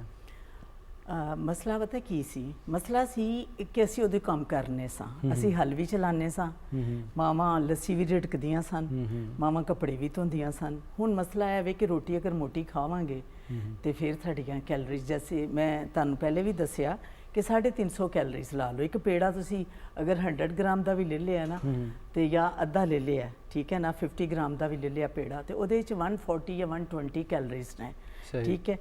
वो फिर तुसी बर्न भी नहीं करनियां, बैठना है आराम के नाल, सुकून नाल। तो उहदे विच है वे कि लाइफ स्टाइल जिहड़ा है ना वो होर तरह का हो गया। पहले असी जिस तरह छोटे हुंदे सां असी गलियां च खेडने सां, असी दौड़ा लाने सां। हुण बाहर इन्ना क खौफ है और बच्चों का भी देखते हो तुसी की माहौल जा रहा है, असी उस तरह का लाइफ स्टाइल बच्चों को नहीं दे पा रहे। साढ़े स्कूलों के विच, गौरमेंट स्कूलों के विच एक बकायदा खेड का पीरीयड हुंदा सी जिहदे च असी एडियां लंबियां रेसां भी लाने सां, असी बड़ा कुछ करने सां। लेकिन वो जिहड़ा स्टाइल है ना, अगर सानूं फिर उही मिले ना फिर 4 रोटियां भी खा लवो। लेकिन अगर असी वो स्टाइल नहीं ना साडा वो वाला कि जिहड़ा तुसी कहंदे हो कि रोटी खा लैने सां भारी सालन घट, हुण सानू अपने आप नूं सोचना है कि असी फिर हुणे गल कीती सी पहले कैलोरीज दी कि एक इंटरनेशनली मेजरिंग है ਕਿ ਮੋਟੇ ਲੋਕ ਵੀ ਨੇ ਤੇ ਪਤਲੇ ਵੀ ਨੇ। ਉਹਦੇ ਵਿੱਚ ਇਹ ਵੇ ਕਿ ਤੁਸੀਂ ਆਰਾਮ ਨਾਲ ਮਸ਼ੀਨ ਤੇ ਖੜੇ ਹੋ ਜਾਓ ਤੇ ਦੇਖੋ ਤੁਹਾਡਾ weight in kg ਕਿ ਵਜ਼ਨ ਤੁਹਾਡਾ ਕਿੰਨਾ ਹੈ। ਤੁਸੀਂ ਰਿਡਿਊਸ ਕਰਨਾ ਹੈ ਨਾ, ਉਹਨੂੰ 20 ਨਾਲ ਤੁਸੀਂ ਕਰ ਲਓ ਮਲਟੀਪਲਾਈ, ਤੇ ਤੁਹਾਨੂੰ ਰਿਡਿਊਸਿੰਗ ਦੀ ਪੂਰੇ ਦਿਨ ਦੀ ਕੈਲਰੀਜ਼ ਆ ਜਾਣਗੀਆਂ। ਬੈਲੈਂਸ ਕਰਨਾ ਚਾਹੁੰਦੇ ਹੋ ਤੇ ਉਸ weight ਨੂੰ ਮਲਟੀਪਲਾਈ ਕਰ ਦਿਓ, ਜ਼ਰਬ ਦੇ ਦਿਓ ਤੁਸੀਂ 30 ਦੇ ਨਾਲ, ਤੁਹਾਨੂੰ ਬੈਲੈਂਸ ਮਤਲਬ ਕਿ ਕਰਨ ਦੀ ਕੋਈ ਜ਼ਰੂਰਤ ਨਹੀਂ, ਤੁਹਾਡੀਆਂ ਉਹ ਕੈਲਰੀਜ਼ ਨਿਕਲ ਆਣਗੀਆਂ। ਤੁਸੀਂ ਸ਼ੇਡ ਉਹਦੇ ਚੋਂ ਕਾਰਡ ਕੱਢੋ ਕੈਲਰੀਜ਼ ਦਾ, ਉਹਦੇ ਨਾਲ ਆਪਣਾ ਡਾਈਟ ਪੂਰੇ ਦਿਨ ਦਾ ਮੀਜ਼ਰਿੰਗ ਕਰ ਲਓ, ਇੰਨੀ ਤੇ ਤੁਹਾਨੂੰ ਹਿਸਾਬ ਆ ਜਾਏਗਾ ਕਿ ਮੈਂ ਰਿਡਿਊਸ ਕਰਨਾ ਹੈ। ਮੈਂ ਹੁਣ ਇਹ ਵੀ ਇਸ ਤਰ੍ਹਾਂ ਦੇ ਵੀ ਲੋਕ ਨੇ ਨਾ ਬੱਚੇ ਥਿਨੀ ਨੇ, ਉਹ ਮੋਟਾ ਹੋਣਾ ਚਾਹੁੰਦੇ ਨੇ, ਉਹਨਾਂ ਵਾਸਤੇ ਜਿਹੜਾ ਉਹਨਾਂ ਦਾ ਬੇਸਿਕ weight ਹੈ kg ਦੇ ਵਿੱਚ, ਉਹਨੂੰ ਮਲਟੀਪਲਾਈ ਉਹ 40 ਦੇ ਨਾਲ ਕਰਨ। ਅੰਡਰ weight ਲੋਕਾਂ ਵਾਸਤੇ, ਹਾਂ ਅੰਡਰ ਵਾਸਤੇ ਉਹ 40 ਨਾਲ ਕਰਨ। ਉਹ ਤੁਹਾਡੇ ਹਲਵੇ ਸ਼ਲਵੇ ਬੜੀ ਖੁਸ਼ੀ ਨਾਲ ਖਾ ਸਕਦੇ ਨੇ, ਔਰ ਸਰਦੀਆਂ ਹੋਣ ਗਰਮੀਆਂ ਹੋਣ ਖਾ ਸਕਦੇ ਨੇ। ਕਿਉਂਕਿ ਦੇਖੋ ਕਿ ਫੈਟ ਇਟਸੈਲਫ, ਫੈਟ ਜਿਹੜਾ ਇੱਕ ਆਪਣੇ ਅੰਦਰ ਵੀ ਇੱਕ ਕੈਲਰੀਜ਼ ਵੀ ਰੱਖਦਾ ਹੈ, ਥੋੜਾ ਜਿਹਾ ਉਹਨੂੰ ਵੀ ਦੇਖਣਾ।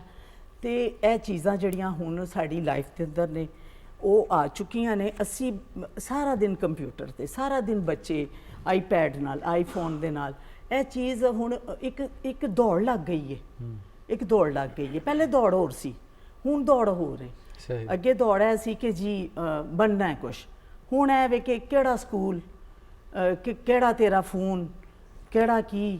ਹੁਣ ਉਹ ਜਿਹੜੀ ਸਿਸਟਮ ਨੇ, ਕਿਹੜੀ ਗੱਡੀ ਅੱਬੇ ਕੋਲ, ਕਿਹੜਾ, ਹਾਂ ਉਹ ਦੌੜ ਹੋ ਰਹੇ। ਹੁਣ ਬੱਚਿਆਂ ਦੇ ਜਿਹੜੇ ਬ੍ਰੇਨ ਨੇ ਨਾ, ਉਹ ਹੋਰ ਤਰ੍ਹਾਂ ਦੇ ਕੰਮ ਕਰ ਰਹੇ। ਸਾਡੇ ਦੌਰ ਦੇ ਵਿੱਚ ਇਹ ਹੁੰਦਾ ਸੀ, ਬਾਪ ਨੇ ਕਹਿ ਦਿੱਤਾ, ਮਾਂ ਨੇ ਕਹਿ ਦਿੱਤਾ ਵੀ ਬਣਨਾ ਹੈ ਕੁਛ, ਤੇ ਬਣਦੇ ਸਨ ਲੋਕ। ਹੁਣ ਦੀ ਦੌੜ ਕੁਛ ਹੋ ਰਹੀ। ਯਾਨੀ ਪਹਿਲੇ ਕਿਹਾ ਜਾਂਦਾ ਸੀ ਬੰਦਾ ਬਣਨਾ, ਫਿਰ ਉਸ ਤੋਂ ਬਾਅਦ ਕੋਈ ਪ੍ਰੋਫੈਸ਼ਨ ਉਹਦੇ ਨਾਲ ਜੋੜ ਦਿੱਤਾ ਜਾਂਦਾ। ਦੇਖੋ ਨਬੀ ਪਾਕ ਸੱਲੱਲਾਹੁ ਅਲੈਹਿ ਵਸੱਲਮ ਦਾ ਸਭ ਤੋਂ ਪਹਿਲਾ ਫਰਮਾਨ ਹੀ ਇਹੀ اخلاق, ਤੇ ਉਹ ਬੰਦਾ ਤੇ ਉੱਥੇ ਹੀ ਬਣ ਜਾਂਦਾ। ਹੁਣ ਅਸੀਂ ਤੇ ਦੀਨ ਅਗਰ ਕੋਈ ਅਮਲ ਕਰੇ ਤਾਂ ਜੀ, ਅਗਰ ਅਸੀਂ ਦੀਨ ਤੋਂ ਵੀ ਦੂਰੀ ਕਰਾਨੇ ਆ ਨਾ ਬੱਚਿਆਂ ਤੋਂ, ਤੇ ਉਹ ਵੀ ਬੜੇ ਵੱਡੇ ਪ੍ਰੋਬਲਮ ਨੇ। ਅਸੀਂ ਬੱਚਿਆਂ ਨੂੰ ਦੇ ਦਿੰਦੇ ਆ ਮੋਬਾਈਲ, ਲੇਕਿਨ ਅਸੀਂ ਉਹਨੂੰ ਇਸਲਾਮ ਦੀ ਤਰਗੀਬ ਨਹੀਂ ਦਿੰਦੇ ਕਿ 5 ਟਾਈਮ ਦੀ ਨਮਾਜ਼ ਕਿਵੇਂ ਤੂੰ ਪੜ੍ਹਨੀ ਹੈ। ਤੇਰੇ ਹੁਣ ਅਗਰ ਅਸੀਂ ਜਾਣਦੇ ਆ, ਜਿਸ ਤਰ੍ਹਾਂ ਹੁਣ ਡਾਕਟਰ ਸਾਹਿਬ ਰਹੇ ਨੇ ਰਿਆਜ਼ ਦੇ ਵਿੱਚ, ਇਹਨਾਂ ਨੇ ਅਰਬੀਆਂ ਦਾ ਸਟਾਈਲ ਵੀ ਦੇਖਿਆ, ਇਹਨਾਂ ਨੇ ਉਸ ਮੁਲਕ ਵਿੱਚ ਰਹਿ ਵੀ ਕਿ ਸਾਡੇ ਮੁਲਕਾਂ 'ਚ ਪਾਕਿਸਤਾਨ ਦੇ ਅੰਦਰ ਕਿ ਅਸੀਂ ਆਪਣੇ ਬੱਚਿਆਂ ਨੂੰ ਉਹ ਉਸ ਤਰ੍ਹਾਂ ਦਾ ਦੀਨ ਦੇ ਰਹੇ ਹਾਂ। ਇੱਕ ਜਿਹੜੀਆਂ ਚੀਜ਼ਾਂ ਸਾਡੇ ਇਨਸਾਨ ਦੇ ਅੰਦਰ ਜਾ ਰਹੀਆਂ ਨੇ ਨਾ, ਖਤਮ ਹੋ ਰਹੀਆਂ ਨੇ, ਉਹ ਚੀਜ਼ਾਂ ਜਿਹੜੀਆਂ ਨੇ ਨਾ, ਉਹ ਸਾਡੀ ਅਖਲਾਕੀਆਤ, ਤੁਹਾਡੇ ਕਹਿਣ ਦੇ ਮੁਤਾਬਿਕ ਕਿ ਅਖਲਾਕੀਆਤ ਸਭ ਤੋਂ ਪਹਿਲਾ ਦਰਸ ਹੈ। ਸਾਡਾ ਟੌਪਿਕ ਜਾ ਰਿਹਾ ਸੀ ਮੇਰੇ ਹਾਲ ਬਹੁਤ ਖੂਬਸੂਰਤ, ਉਧਰ ਹੈਲਥ ਦੇ ਬਾਰੇ ਦੇ ਵਿੱਚ। ਮੈਂ ਵੀ ਉਧਰ ਵਾਪਸ ਆਣਾ ਚਾਹ ਰਹੀ ਸੀ ਕਿ ਤੁਸੀਂ ਜਿਵੇਂ ਕੈਲੋਰੀਜ਼ ਦਾ ਹਿਸਾਬ ਕਿਤਾਬ ਦੱਸ ਰਹੇ ਸੀ, ਇੰਨੇ ਜਮਾ ਇੰਨੇ ਜ਼ਰਬੇ ਇੰਨੇ, ਤਾਂ ਮੈਂ ਕਿਹਾ ਅਸੀਂ ਜਦੋਂ ਜ਼ਨਾਨੀਆਂ ਖਾਣਾ ਪਕਾਉਣ ਖਲੋਂਦੀਆਂ ਕਿਚਨ 'ਚ, ਉਹਨਾਂ ਕਿਤੇ ਮੈਨੂੰ ਲੱਗਦਾ ਅਸੀਂ ਪਕਾਉਂਦੇ ਚੱਖਣ ਦੇ ਚੱਕਣ 'ਚ ਖਾ ਜਾਈਦਾ, ਤੇ ਫਿਰ ਅਸੀਂ ਤੇ ਖਾ ਹੀ ਨਹੀਂ ਸਕਦੇ। ਨਹੀਂ, ਉਹ ਤੇ ਫਿਰ ਦੇਖੋ ਨਾ, ਤੁਹਾਨੂੰ ਖੁਦ ਖਿਆਲ ਚਾਹੀਦਾ ਨਾ। ਹੁਣ ਤੇ ਤੁਸੀਂ ਜਿਹੜਾ ਪ੍ਰੋਗਰਾਮ ਕਰ ਰਹੇ ਹੋ, ਥੋੜਾ ਹੀ ਬੰਨਾ ਸਾਰਾ ਅਵੇਅਰਨੈਸ। ਲੇਕਿਨ ਤੁਹਾਨੂੰ ਇੱਕ ਹੋਰ ਚੀਜ਼ ਮਜ਼ੇ ਦੀ ਦੱਸਾਂ, ਜਿਹੜਾ ਸਾਡਾ ਮੈਦਾ ਹੈ ਨਾ, ਉਹਨੂੰ 20 ਮਿੰਟ ਜਿਸ ਵੇਲੇ ਅਸੀਂ ਕਹਿੰਦੇ ਆ ਨਾ ਸਾਡੀ ਤੇ ਭੁੱਖ ਹੀ ਮਰ ਗਈ, ਉਹ ਪਤਾ ਭੁੱਖ ਕਿਵੇਂ ਮਰਦੀ ਹੈ। ਉਹ ਜਿਹੜੇ 20 ਮਿੰਟਸ ਹੁੰਦੇ ਆ ਨਾ, ਉਹ ਅਸੀਂ ਚੱਕਰ 'ਚ ਕ੍ਰਾਸ ਕਰ ਦਿੰਦੇ ਆ। ਸਾਡੇ ਮੈਦੇ ਨੂੰ ਨਾ ਬਸ 20 ਮਿੰਟ ਹੀ ਚਾਹੀਦੇ ਨੇ, ਚਾਹੇ ਉਹ ਸੈਲਡ ਖਾਣ 'ਚ ਗੁਜ਼ਾਰ ਦਿਓ। ਇਹ ਵੀ ਬੜੇ ਪਤੇ ਦੀ ਗੱਲ 'ਚ। ਹਾਂਜੀ, ਸਾਡੇ ਮੈਦੇ ਅਸੀਂ ਉਹਨੂੰ ਭੁਲੇਖਾ ਪਾ ਸਕਦੇ ਹਾਂ, ਇਦਾਂ ਕਰਕੇ ਭੁਲੇਖਾ ਪਾਣਾ ਚਾਹੀਦਾ ਹੈ। ਉਹਨੂੰ ਸੈਲਡ ਨਾਲ ਸ਼ੁਰੂ ਕਰ ਲਓ, ਸ਼ਾਇਦ ਉਹਦੀ ਕੈਲੋਰੀਜ਼ ਉੱਥੇ ਵੀ ਬਰਨ ਹੋ ਸਕਦੀ ਨੇ, ਜਿਹੜੀ ਸਵਾਣੀ ਪਕਾ ਰਹੀ ਹੈ। ਸਟੂਡੈਂਟ ਨੇ ਮੈਨੂੰ ਕਿਹਾ, ਉਹਨੇ ਕਿਹਾ ਮੈਮ ਮੈਂ ਤੇ ਕੈਲੋਰੀਜ਼ ਬਰਨ ਕਰਕੇ ਖਾਂਦੀ ਆ। ਮੈਂ ਕਿਹਾ ਉਹ ਕੀ? ਕਹਿੰਦੀ ਮੈਂ ਰੋਟੀ ਨੂੰ ਅੱਛਾ ਸਾੜ ਲੈਂਦੀ ਹਾਂ। ਤੇ ਇਸ ਤਰ੍ਹਾਂ ਦੇ ਲੋਕ ਵੀ ਹੈਗੇ ਨੇ ਜਿਹੜੇ ਕਹਿੰਦੇ ਨੇ ਕਿ ਕੈਲੋਰੀਜ਼ ਬਰਨ ਕਰ ਲੈ। ਇਹ ਤੇ ਨੌਲੇਜ ਹੀ ਬਰਨ ਕਰਦੇ। ਮੈਂ ਤੇ ਉਹ ਬੜਾ ਯਾਦ ਰੱਖਣੀ ਆ ਕਿ ਕੈਲੋਰੀਜ਼ ਬਰਨ ਹੋ ਗਈਆਂ, ਲੇਕਿਨ ਕੈਲੋਰੀਜ਼ ਬਰਨ ਕਿਵੇਂ ਕਰਨੀਆਂ ਨੇ ਉਹਦਾ ਤਰੀਕਾ ਹੋਰ ਹੈ। ਲੇਕਿਨ ਅਗਰ ਅਸੀਂ ਦੇਖੀਏ ਨਾ ਇਸ ਟੌਪਿਕ ਨੂੰ, ਤੇ ਇਹਦੇ ਵਿੱਚ ਸਾਡੇ ਹੈਲਥ ਕਿੰਨੀ ਜ਼ਿਆਦਾ ਮੈਟਰ ਕਰਦੀ ਹੈ। ਔਰ ਡਾਕਟਰ ਸਾਹਿਬ ਦੇ ਕਹਿਣ ਦੇ ਮੁਤਾਬਿਕ ਕਿ ਇੱਕ ਚੀਜ਼ ਜਿਹੜੀ ਮੈਂ ਐਡ ਔਨ ਕਰਾਂਗੀ ਕਿ ਅਸੀਂ ਸਭ ਤੋਂ ਪਹਿਲੇ ਪੀਰਾਂ ਵੱਲ ਤੁਰ ਪੈਂਦੇ ਆ। ਬ੍ਰੈਸਟ ਕੈਂਸਰ ਨਹੀਂ, ਇਹ ਫੋੜਾ ਬਣਦਾ ਪਿਆ। ਤੇ ਇਸ ਤਰ੍ਹਾਂ ਹੁੰਦਾ ਹੈ ਨਾ ਤੁਹਾਡੇ ਕੋਲ, ਯਾਨੀ ਪੀਰਾਂ ਦੀ ਬਜਾਏ ਪੈਰਾਂ ਵੱਲ ਧਿਆਨ ਕਰੋ ਔਰ ਪੈਦਲ ਤੁਰੋ ਤੇ ਥੋੜੀ ਕੈਲੋਰੀਜ਼ ਬਰਨ ਹੋ ਸਕਦੀਆਂ ਨੇ। ਅੱਛਾ, ਇਹ ਤੇ ਬੜੀ ਵਧੀਆ ਗੱਲ ਤੁਸੀਂ ਕਰ ਦਿੱਤੀ, ਔਰ ਆਪਣੇ ਲਾਸਟ ਵਰਡ ਵੀ ਤਕਰੀਬਨ ਦੇ ਦਿੱਤੇ ਕਿ ਇਸ ਤਰ੍ਹਾਂ ਕਰੋ ਔਰ ਇਸ ਤਰ੍ਹਾਂ ਨਹੀਂ ਕਰੋ, ਔਰ ਨੈਚੁਰਲ ਜ਼ਿੰਦਗੀ ਜਿਹੜੀ ਉਹ ਜ਼ਿਆਦਾ ਖੂਬਸੂਰਤ, ਔਰ ਜੋ ਤੁਸੀਂ ਹੈ ਉਹ ਵੀ ਉਹੀ ਨਜ਼ਰ ਆਵੋ। ਆਪਣੀ ਬੋਲੀ, ਆਪਣੇ ਪਹਿਰਾਵੇ, ਆਪਣੇ ਖਾਣੇ, ਔਰ ਹਰ ਚੀਜ਼ ਜਿਹੜੀ ਤੁਹਾਨੂੰ ਰੱਬ ਨੇ ਦਿੱਤੀ ਉਹਨੂੰ ਮੰਨ ਲਓ, ਕਿਉਂਕਿ ਤੁਹਾਡੇ ਜਿਹੜੇ ਪਿਗਮੈਂਟਸ ਨੇ ਜਾਂ ਜੋ ਵੀ ਸਿਲਸਿਲਾ ਹੈ ਉਹ ਨਹੀਂ ਬਦਲ ਸਕਦਾ। ਟੋਨ ਨਹੀਂ ਬਦਲੀ ਅੱਜ ਤੱਕ, ਤੇ ਨਹੀਂ ਬਦਲੀ, ਅੱਗੋਂ ਕੋਈ ਸਾਇੰਸ ਨੇ ਤਰੱਕੀ ਕਰ ਲਈ ਤੇ ਵੇਖਿਆ ਜਾਏਗਾ। ਤੇ ਡਾਕਟਰ ਸਾਹਿਬ ਤੁਸੀਂ ਵੀ ਆਪਣੇ ਆਖਰੀ ਵਰਡਸ ਥੋੜੇ ਸਾਰੇ ਦੇ ਦਿਓ। ਇੱਕ ਤੇ ਹੈ ਖੌਫ, ਝਿਜਕ ਜਿਹੜੀ ਹੈ ਇਹਨੂੰ ਕਿਸ ਤਰ੍ਹਾਂ ਦੂਰ ਖਵਾਤੀਨ ਕਰਨ, ਔਰ ਉਹਨਾਂ ਨੂੰ ਥੋੜਾ ਜਿਹਾ ਇਹ ਦੱਸ ਦਿਓ ਕਿ ਜ਼ਿੰਦਗੀ ਦਾ ਮਾਮਲਾ ਖੌਫ ਝਿਜਕ ਅਗਰ ਕਰ ਗਏ ਤੇ ਬਾਅਦ ਵਿੱਚ ਬਹੁਤ ਜ਼ਿਆਦਾ ਇਰਰਿਵਰਸੀਬਲ ਚੀਜ਼ਾਂ ਹੋ ਜਾਣਗੀਆਂ। ਜੀ ਬਿਲਕੁਲ, ਮੈਂ ਕਹਿਣਾ ਚਾਹਾਂਗੀ ਕਿ ਅਗਰ ਅਸੀਂ ਇਸ ਪ੍ਰੋਗਰਾਮ ਦੇ ਥਰੂ ਵੀ ਇੱਕ ਬੰਦੇ ਨੂੰ ਜਾਂ ਇੱਕ ਖਾਤੂਨ ਨੂੰ ਵੀ ਬਚਾ ਲੈਂਦੇ ਹਾਂ ਤੇ ਕਹਿੰਦੇ ਨੇ ਪੂਰੀ ਇਨਸਾਨੀਅਤ ਨੂੰ ਬਚਾਉਣ ਦੇ ਬਰਾਬਰ ਹੋ ਜਾਂਦਾ ਹੈ। ਕਿ ਬਸ ਆਗਾਹੀ ਇਸ ਪ੍ਰੋਗਰਾਮ ਦਾ ਵੀ ਜੋ ਮਕਸਦ ਹੈ, ਇਸ ਮਹੀਨੇ ਦਾ ਵੀ ਜੋ ਮਕਸਦ ਹੈ ਕਿ ਬ੍ਰੈਸਟ ਕੈਂਸਰ ਕੀ ਹੈ, ਉਸ ਤੋਂ ਕਿਸ ਤਰ੍ਹਾਂ ਬਚਿਆ ਜਾ ਸਕਦਾ ਹੈ। ਅਗਰ ਅਰਲੀ ਤੁਸੀਂ ਉਹਨੂੰ ਡਿਟੈਕਟ ਕਰ ਲੈਂਦੇ ਹੋ, ਤੁਸੀਂ ਟਾਈਮ ਤੇ ਪਹੁੰਚ ਜਾਂਦੇ ਹੋ, ਅਗਰ ਖੁਦਾ ਨਾ ਕਰੇ ਤੁਸੀਂ 3rd ਜਾਂ 4th ਸਟੇਜ ਤੇ ਵੀ ਜਾਂਦੇ ਹੋ ਤਾਂ ਆਪਣਾ ਇੰਨਾ ਘਬਰਾਉਣ ਦੀ ਜ਼ਰੂਰਤ ਨਹੀਂ। ਇਹ ਕਾਬਲੇ ਇਲਾਜ ਮਰਜ਼ ਹੈ, ਇਲਾਜ ਹੋ ਸਕਦਾ ਹੈ।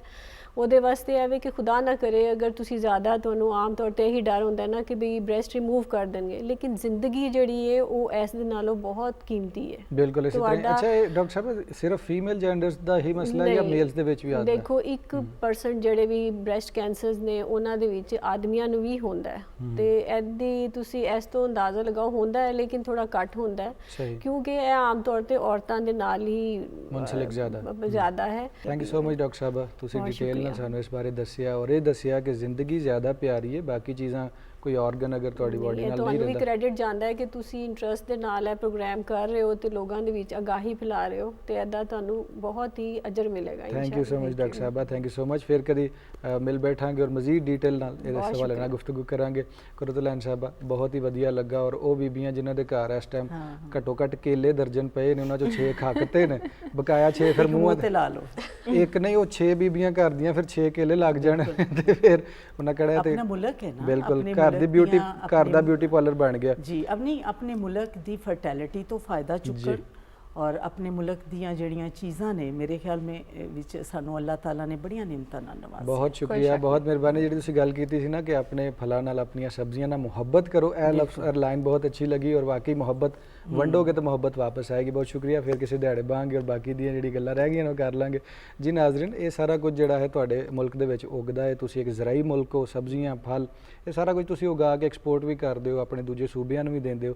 ਤੇ ਪੰਜਾਬ 'ਚ ਰਹਿ ਕੇ ਜਿਹਨੂੰ ਫਲ ਨਾ ਜੁੜਿਆ, ਜਿਹਨੂੰ ਇਹ ਚੀਜ਼ਾਂ ਨਾ ਜੁੜੀਆਂ, ਫਿਰ ਉਹ ਥੋੜਾ ਅਨਲਕੀ ਉਹਨੂੰ ਕਹਿ ਸਕਦੇ ਹਾਂ, ਜਾਂ ਫਿਰ ਉਹਦਾ ਧਿਆਨ ਹੀ ਨਹੀਂ ਉਸ ਪਾਸੇ ਗਿਆ। ਥੋੜਾ ਜਿਹਾ ਇਸ ਪਾਸੇ ਧਿਆਨ ਕਰੋ ਔਰ ਫਲ ਸਬਜ਼ੀਆਂ ਜਾਓ, ਜੰਕ ਫੂਡ ਥੋੜਾ ਜਿਹਾ ਛੱਡ ਦਿਓ। ਔਰ ਦੂਸਰਾ ਜਿਹੜਾ ਬ੍ਰੈਸਟ ਕੈਂਸਰ ਦੇ ਹਵਾਲੇ ਨਾਲ ਗੁਫ਼ਤਗੂ ਹੋਈ, ਉਹਨੂੰ ਯਕੀਨੀ ਤੌਰ ਤੇ ਅਪਲਾਈ ਕਰਨ ਦੀ ਕੋਸ਼ਿਸ਼ ਕਰੋ। ਆਪਣਾ ਟੈਸਟ ਆਪ ਕਰੋ, ਕਿਤੇ ਜਾਣ ਦੀ ਲੋੜ ਨਹੀਂ, ਡਰਨ ਝੱਕਣ ਦੀ ਲੋੜ ਨਹੀਂ। ਆਪਣੇ ਆਪ ਕੋਲ ਬੰਦਾ ਕਦੇ ਵੀ ਡਰਦਾ ਝੱਕਦਾ ਨਹੀਂ। ਆਪ ਤੇ ਜ਼ਰੂਰ ਤੁਸੀਂ ਟੈਸਟ ਕਰ ਸਕਦੇ ਹੋ। ਬ੍ਰੇਕ ਤੇ ਜਾਵਾਂਗੇ, ਬ੍ਰੇਕ ਤੋਂ ਵਾਪਸ ਆਵਾਂਗੇ। 2 ਪਰੌਣੇ ਹੋਰ ਸਾਡੇ ਨਾਲ ਹੋਣਗੇ, ਮੌਸੀਕੀ ਵੀ ਚੱਲੇਗੀ ਔਰ ਥੋੜੀ ਜਿਹੀ ਐਕਟਿੰਗ ਦੀ ਵੀ ਗੱਲ ਹੋਵੇਗੀ, ਸ਼ੋਬਿਜ਼ ਦੀ ਗੱਲ ਹੋਵੇਗੀ। ਰਹਿਣਾ ਸਾਡੇ ਨਾਲ ਹੈ।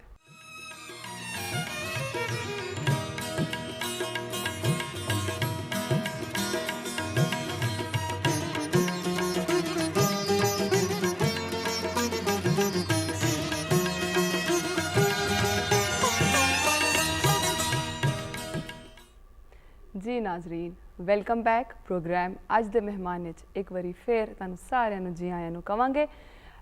ਅੱਜ ਦੇ ਇਸ ਪ੍ਰੋਗਰਾਮ ਵਿੱਚ ਸਾਡੇ ਕੋਲ ਵੰਨ-ਸਵੰਨੇ ਪਰੌਣੇ ਆਉਂਦੇ ਨੇ। ਬ੍ਰੇਕ ਵਿੱਚ ਜਾਣ ਤੋਂ ਪਹਿਲੇ ਸਾਡੇ ਕੋਲ 2 ਬਹੁਤ ਹੀ ਖੂਬਸੂਰਤ ਸ਼ਖਸੀਅਤ ਮੌਜੂਦ ਸਨ, ਜਿਨ੍ਹਾਂ ਦੇ ਨਾਲ ਅਸੀਂ ਬਹੁਤ ਸਾਰੀਆਂ ਗੱਲਾਂ ਕੀਤੀਆਂ ਸਿਹਤ ਦੇ ਹਵਾਲੇ ਨਾਲ, ਖੂਬਸੂਰਤੀ, ਬਿਊਟੀ, ਮੁਖਤਲਿਫ ਮੌਜ਼ੂਆਤ 'ਤੇ। ਤੇ ਬ੍ਰੇਕ ਤੋਂ ਬਾਅਦ ਹੁਣ ਸਾਡੇ ਕੋਲ ਬਹੁਤ ਖੂਬਸੂਰਤ, ਬਹੁਤ ਟੈਲੈਂਟਡ ਫਨਕਾਰ ਮੌਜੂਦ ਨੇ। ਸਾਡੇ ਅੱਜ ਦੇ ਪਰੌਣੇ ਨੇ, ਸਾਡੇ ਅੱਜ ਵਿਹੜੇ ਵਿੱਚ ਉਹਨਾਂ ਰੌਣਕਾਂ ਲਾਈਆਂ ਨੇ। ਤੁਹਾਡੀ ਮੁਲਾਕਾਤ ਕਰਾਉਂਦੇ ਹਾਂ ਹੁਣ ਆਪਣੇ ਮੌਜੂਦ ਪਰੌਣਿਆਂ ਦੇ ਨਾਲ। ਸਾਡੇ ਅੱਜ ਦੇ ਪਹਿਲੇ ਪਰੌਣੇ ਅਬਦੁਲ ਰਸ਼ੀਦ ਸਾਹਿਬ, ਬਹੁਤ ਤਜਰਬਾਕਾਰ ਇਨਸਾਨ ਔਰ ਪੰਜਾਬੀ ਰਿਤਲ ਦੇ ਨਾਲ ਜੁੜੇ ਹੋਏ। ਤੁਹਾਨੂੰ ਹੁਣ ਪਤਾ ਲੱਗੇਗਾ ਜਦੋਂ ਅਸੀਂ ਉਹਨਾਂ ਨਾਲ ਗੱਲਬਾਤ ਕਰਾਂਗੇ ਕਿ ਹਾਲੇ ਤੱਕ ਉਹ ਕਿਵੇਂ ਜੁੜੇ ਹੋਏ ਨੇ ਆਪਣੇ ਇਸ ਪੰਜਾਬੀ ਕਲਚਰ ਦੇ ਨਾਲ।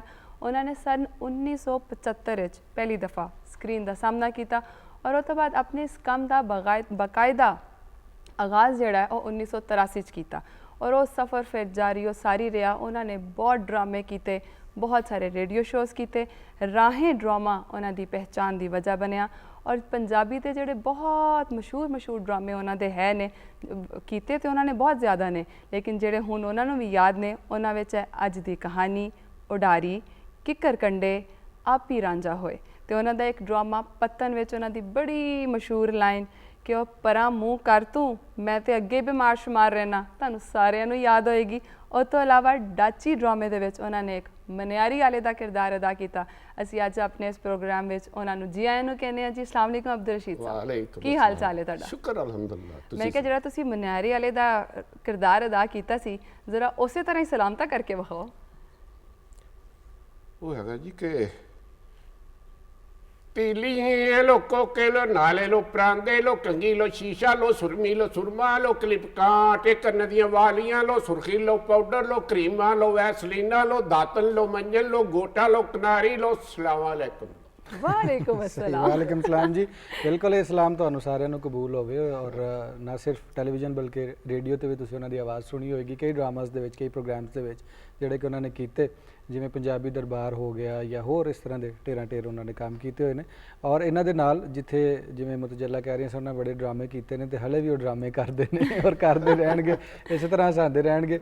ਇੱਕ ਗੁਲੂਕਾਰ ਨੂੰ ਜਿਹੜਾ ਅਸੀਂ ਦਾਵਤ ਦਿੱਤੀ ਹੈ ਔਰ ਇੱਕ ਬੜਾ ਵਧੀਆ ਪ੍ਰੋਗਰਾਮ ਸੀ ਮੁਤਜੱਲਾ ਏਸ਼ੀਆ ਸਿੰਗਿੰਗ ਸੁਪਰਸਟਾਰ 2016 ਦੇ ਵਿੱਚ ਇਹ ਜਦੋਂ ਮੰਜ਼ਰੇ ਆਮ ਤੇ ਆਇਆ ਔਰ ਏਸ਼ੀਆ ਦੇ ਸਾਰੇ ਸਿੰਗਰਸ ਨੂੰ ਦਾਵਤ ਦਿੱਤੀ ਗਈ ਕਿ ਆ ਕੇ ਆਪਣਾ ਟੈਲੈਂਟ ਵਿਖਾਉਣ ਔਰ ਇਹ ਦੱਸਣ ਕਿ ਉਹਨਾਂ ਦੇ ਮੁਲਕ ਦੇ ਵਿੱਚ ਕਿੰਨਾ ਕੁ ਟੈਲੈਂਟ ਹੈਗਾ। ਔਰ ਉਹਦੇ ਵਿੱਚ ਸਾਡੇ ਹਮਸਾਇਆ ਮੁਲਕ ਵੀ ਸ਼ਾਮਲ ਸਨ, ਅਸੀਂ ਵੀ ਸ਼ਾਮਲ ਸਾਂ ਔਰ ਇੱਥੇ ਬਹੁਤ ਜ਼ਿਆਦਾ ਆਡੀਸ਼ਨਸ ਲੰਮੇ ਚੌੜੇ ਹੋਏ ਔਰ ਉਹਦੇ ਵਿੱਚ ਕੁਝ ਆਵਾਜ਼ਾਂ ਸਿਲੈਕਟ ਹੋਈਆਂ, ਫਿਰ ਉਹ ਪ੍ਰੋਗਰਾਮ ਵਿੱਚ ਗਈਆਂ। ਫਿਰ ਪ੍ਰੋਗਰਾਮ ਦਾ ਜਿਹੜਾ ਫਾਰਮੈਟ ਹੁੰਦਾ ਤੁਸੀਂ ਪ੍ਰੋਗਰਾਮ ਅੱਗੇ ਵਧਦੇ ਔਰ ਸੈਮੀ ਫਾਈਨਲ ਤੱਕ ਉਹ ਪਹੁੰਚੇ ਨੇ।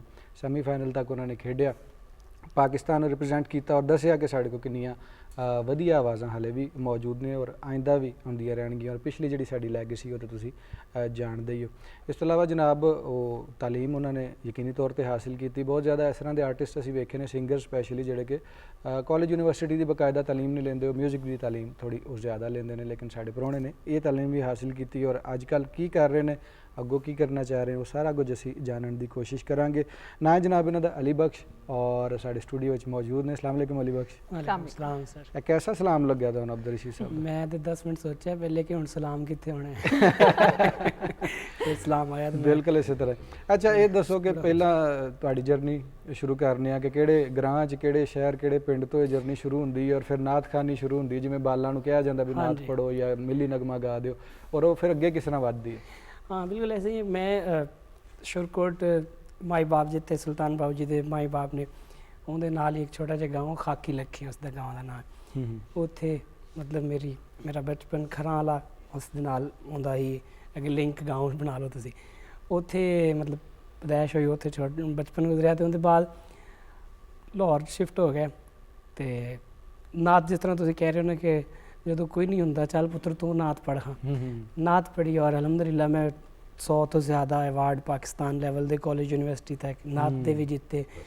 ਉਹਦੇ ਬਾਅਦ ਮੈਂ ਕਾਫੀ ਗਾਉਂਦਾ ਹੁੰਦਾ ਸਾਂ, ਉਹ ਕਾਫੀ ਨੇ ਅੰਦਰ ਕਾਫੀ ਅਸਰ ਕਰ ਲਿਆ। ਵੇਖਣ ਵਾਲੇ ਨੂੰ ਦੱਸ ਦਿਓ ਕਾਫੀ ਤੋਂ ਮੁਰਾਦ ਹੈ ਨਹੀਂ ਕਿ ਜ਼ਿਆਦਾ ਗਾਉਂਦਾ ਸੀ। ਕਾਫੀ ਸਿਨਫ ਜਿਹੜੀ ਹੈ ਪੰਜਾਬੀ ਸ਼ਾਇਰੀ ਦੋਵਾਂ ਦਾ ਜ਼ਿਕਰ ਕਾਫੀ ਵੀ ਮੁਰਾਦ ਹੋ ਸਕਦੀ ਹੈ। ਹਾਂ ਪੀਣ ਵਾਲੀ ਇੰਗਲਿਸ਼ ਕਾਫੀ ਵੀ ਆ ਗਈ ਹੁਣ ਤੇ ਉਹ ਮਤਲਬ ਖਾਜਾ ਗੁਲਾਮ ਫਰੀਦ ਜੀ ਦੀ ਇੱਕ ਕਾਫੀ ਸੀ, ਕਿਆ ਹਾਲ ਸੁਣਾਵਾਂ ਦਿਲ ਦਾ ਕੋਈ ਮਹਿਰਮ ਰਾਜ਼ ਨਾ ਮਿਲਦਾ। ਵਾਹ, ਇਹਨੇ ਬੜੀ ਜੁੜਤ ਕੀਤੀ ਮੇਰੇ ਅੰਦਰ ਤੇ ਉਹ ਫਿਰ ਇਸ ਸਿਲਸਿਲੇ ਨਾਲ ਮੈਂ ਨਾਤ ਦੇ ਨਾਲ ਇਹਨੂੰ ਵੀ ਸ਼ੁਰੂ ਕੀਤਾ। ਫਿਰ ਰਿਦਮ ਦਾ ਪਤਾ ਲੱਗਣਾ ਸ਼ੁਰੂ ਹੋਇਆ ਸਟੈਪ ਬਾय ਸਟੈਪ ਐਂਡ ਤੱਕ ਮਿਊਜ਼ਿਕ ਬਕਾਇਦਾ ਮੈਂ ਗਵਾਲੀਅਰ ਘਰਾਣੇ ਦੀ ਸ਼ਾਗਿਰਦੀ ਕੀਤੀ 2011 ਦੇ ਵਿੱਚ ਔਰ ਉਹਨਾਂ ਦੇ ਮੁਹੱਬਤਾਂ ਨਾਲ ਉਹਨਾਂ ਦੇ। ਔਰ ਫਿਰ ਇਹ ਮਿਊਜ਼ਿਕ ਤੁਹਾਨੂੰ ਇੱਕ ਯੂਨੀਵਰਸਿਟੀ ਤੱਕ ਲੈ ਗਿਆ ਔਰ ਤੁਸੀਂ ਮਿਊਜ਼ਿਕ ਸਕਾਲਰਸ਼ਿਪ ਦੇ ਉੱਤੇ ਮੁxtਲਿਫ ਜਗ੍ਹਾ ਪੜ੍ਹੇ? ਜੀ ਮੈਂ ਆਪਣੀ ਕਾਲਜ ਤੋਂ ਲੈ ਕੇ ਯੂਨੀਵਰਸਿਟੀ ਤੱਕ ਕਾਲਜ ਲਾਈਫ ਸਾਰੀ ਮੇਰੀ ਕਾਲਜ ਵੀ ਫ੍ਰੀ ਆਫ ਕਾਸਟ ਮੈਂ ਪੜ੍ਹਿਆ, यूनिवर्सिटी भी इसे तरह वो याद पहुँचा देता उन्होंने, याद पहुँचा दो ज़्यादा मतलब उन्हें माफ़ कर बाकी गीत संगीत सुना देते गीत संगीत सुना देते बल्कि मैं जिन्हें को दिते थे ना उन्हें को मैं बता बाकी उन्हें को ले भी लेना सही है वधिया ये आर्टिस्ट में ही करना चाहिए। अच्छा अब्दुल रशीद साहब ਤੁਸੀਂ ਇੱਕ ਅਰਸੇ ਤੋਂ ਕੰਮ ਕਰਦੇ ਹੋ ਪਏ ਜਿਹੜਾ ਡਰਾਮੇ ਦਾ ਇੱਕ ਅੰਦਾਜ਼ ਹੁੰਦਾ ਔਰ ਰੇਡੀਓ 'ਚ ਤੁਸੀਂ ਆਵਾਜ਼ ਮੁxtਲਿਫ ਕਿਰਦਾਰਾਂ ਨੂੰ ਵੀ ਦਿੱਤੀ, ਪ੍ਰੋਗਰਾਮਸ ਦੇ ਵਿੱਚ ਦਿੱਤੀ ਔਰ ਫਿਰ ਜਿਵੇਂ ਮੁਤਜੱਲਾ ਨੇ ਦੱਸਿਆ ਤੁਸੀਂ ਕੈਮਰਾ ਫੇਸ ਕੀਤਾ ਅੱਜ ਤੋਂ ਕਈ ਵਰੇ ਪਹਿਲੇ ਔਰ ਫਿਰ ਤੁਸੀਂ ਕਈ ਰੰਗ ਵੇਖੇ ਨੇ, ਰੇਡੀਓ ਦੇ ਵੀ, ਟੈਲੀਵਿਜ਼ਨ ਦੇ ਵੀ, ਇਹਦਾ ਉਰੂਜ ਵੀ ਵੇਖਿਆ, ਬੜੇ ਲੋਕ ਤੁਹਾਡੇ ਆਲੇ ਦੁਆਲੇ ਰਹੇ ਨੇ। ਇਸ ਐਕਸਪੀਰੀਅੰਸ ਬਾਰੇ ਥੋੜਾ ਜਿਹਾ ਦੱਸੋ ਕਿ ਪਹਿਲਾ ਉਹ ਦਿਹਾੜਾ ਕਿਹੜਾ ਸੀ ਜਦੋਂ ਤੁਸੀਂ ਇਸ ਪਾਸੇ ਆਏ, ਫਿਰ ਵਿੱਚੋਂ ਇੱਕ ਗੈਪ ਆਉਂਦਾ, ਉਹ ਗੈਪ ਕਿਉਂ ਆਇਆ, ਫਿਰ ਨਵੇਂ ਸਿਰੇ ਕਿਵੇਂ ਜੁੜ ਗਏ? ਦੇਖੋ ਆਪਣੀ ਪਹਿਚਾਣ ਕਰਾਉਣ ਵਾਸਤੇ ਉਹ ਇਹ ਵੇਖ ਕੇ ਕੋਈ ਤੁਹਾਨੂੰ ਮੌਕਾ ਮਿਲਣਾ ਚਾਹੀਦਾ। ਇਹ ਜਿਹੜਾ ਮੈਂ ਤੁਹਾਨੂੰ ਸਨ 75 ਦੱਸ ਰਿਹਾ ਨਾ ਜੀ, ਉਹ ਮੈਂ ਆਉਣਾ, ਉਹ ਸੱਚੀ ਗੱਲ ਹੈ ਕਿ ਦਿਹਾੜੀ ਲਾਉਣ ਆਉਣਾ ਕਿ ਚਲੋ ਜੀ ਕੋਈ 4 ਪੈਸੇ ਵੀ ਮਿਲ ਜਾਣਗੇ। ਉਦੋਂ ਬੜੀ ਗੱਲ ਹੁੰਦੀ ਸੀ ਕਿ ਟੀਵੀ ਦੇ ਉੱਤੇ ਫੋਟੋ ਵੀ ਆਉਣੀ ਤੁਹਾਡੀ, ਹੈ ਜੀ। ਤੇ ਉਹ ਮਤਲਬ ਆਉਣਾ ਤੇ ਉਹ ਡਮੀ ਬਣ ਕੇ ਖਲੋ ਜਾਣਾ, ਆਖਰੀ ਸ਼ਬਦ ਡਰਾਮਾ ਹੁੰਦਾ ਸੀ, ਯਾਨੀ ਮਿਊਟ, ਕੋਈ ਡਾਇਲੌਗ ਨਹੀਂ ਦਿੱਤਾ ਗਿਆ, ਕੋਈ ਡਾਇਲੌਗ ਨਹੀਂ ਹੋਣਾ, ਤੂੰ ਆ ਕੇ ਖੜਾ ਜਾ। ਤੇ ਮੈਨੂੰ ਚੰਗੀ ਤਰ੍ਹਾਂ ਯਾਦ ਹੈ ਕਿ ਜਿਸ ਦਿਨ ਪਹਿਲੀ ਦਫਾ ਮੈਨੂੰ ਕੁਝ ਕਹਿਣ ਦਾ ਵੀ ਮੌਕਾ ਮਿਲਿਆ ਨਾ ਕਿ ਬਜਾ ਇਰਸ਼ਾਦ ਫਰਮਾਇਆ ਜ਼ਿਲ੍ਹੇ ਇਲਾਹੀ ਦਰਬਾਰ ਦੇ ਸੀਨ, ਮੈਂ ਜਾ ਕੇ ਟੀਵੀ ਦੇ ਕੋਲ ਬੈਠ ਗਿਆ, ਉਹਦੀ ਵਾਲੀਅਮ ਫੁੱਲ ਖੋਲ ਦਿੱਤੀ ਕਿ ਅੱਜ ਮੇਰੀ ਆਵਾਜ਼ ਇਸ ਤਰ੍ਹਾਂ ਹੁੰਦਾ। ਤੇ ਜਿਹੜਾ ਤੁਸੀਂ ਸਫ਼ਰ ਦੀ ਗੱਲ ਕਰਨਾ, ਇਹ 1960 ਦੇ ਵਿੱਚ ਮੈਂ ਬਜ਼ਮੇ ਅਦਬ, ਜਿਸ ਤਰ੍ਹਾਂ ਬੱਚਾ ਦੱਸ ਰਿਹਾ ਨਾ ਅਲੀ ਬਖਸ਼, ਕਿ ਉਹ ਸਕੂਲ ਦੇ ਵਿੱਚ, ਤੇ ਮੈਂ ਪਹਿਲੀ ਦਫਾ ਜਿਹੜੀ ਉੱਥੇ ਪਰਫਾਰਮੈਂਸ ਦਿੱਤੀ ਹੈ ਨਾ, ਉਹ ਮੇਰਾ ਖਿਆਲ ਦੂਸਰੀ ਜਾਂ ਤੀਸਰੀ ਦੇ ਵਿੱਚ ਸ਼ਾਇਦ ਪੜ੍ਹਦਾ ਸੀ।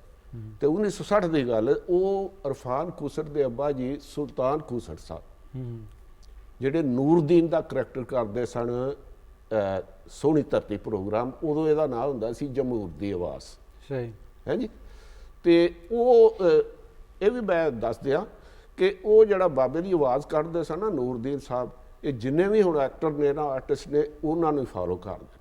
ਬਈ ਮੈਂ ਤੈਨੂੰ ਇਹ ਗੱਲ ਦੱਸਣਾ ਵੀ ਇਹ ਜਿਹੜੇ ਬੱਚਿਆਂ ਕੋ ਨਿਆਣਿਆਂ ਕੋ ਨਾ ਆਪਣੇ ਆਪ ਨੂੰ ਸਾਂਭ ਕੇ ਰੱਖਣਾ ਚਾਹੀਦਾ। ਇਹ ਜਿਹੜਾ ਬਾਹਰ ਨਿਕਲ ਕੇ ਇੱਕ ਦੂਜੇ ਦੇ ਨਾਲ ਇਹ ਗੁੱਲੀ ਡੰਡਾ ਖੇਡ ਗਿਆ, ਵੀ ਇਹ ਦੱਸੋ ਵੀ ਜੇ ਗੁੱਲੀ ਜਿਹੜੀ ਆ ਉਹ ਅੱਖ ਦੇ ਵਿੱਚ ਵੱਜ ਜਾਏ, ਅੱਖ ਪਾੜ ਜਾਏ, ਸਾਰੀ ਉਮਰ ਲਈ ਬੰਦਾ ਅੰਨਾ ਹੋ ਗਿਆ ਕਿ ਨਾ ਹੋ ਗਿਆ। ਸਹੀ ਹੈ, ਜ਼ਬਰਦਸਤ। ਹੈ ਜੀ। ਉਹ ਮੇਰੀ ਇਹ ਪਰ ਹੈ। ਤੇ ਫਿਰ ਸਨ 75 ਚ ਹੈ, ਫਿਰ ਤੁਹਾਨੂੰ ਪਤਾ ਹੈ ਉਹ ਪੇਟ ਵਾਸਤੇ ਵੀ ਕੁਝ ਕਰਨਾ ਪੈਂਦਾ ਹੈ, ਬਾਲ ਬੱਚੇ ਵਾਸਤੇ ਵੀ, ਉਹ ਫਿਰ ਵਿੱਚ ਉਹ ਗੈਪ ਆ ਗਿਆ। ਤੇ 83 84 ਦੇ ਵਿੱਚ ਫਿਰ ਵਾਪਸੀ ਹੋਈ। ਤੇ ਉਹ ਪਹਿਲਾ ਡਰਾਮਾ ਹੀ ਇਹੋ ਸੀ ਪਤਨ।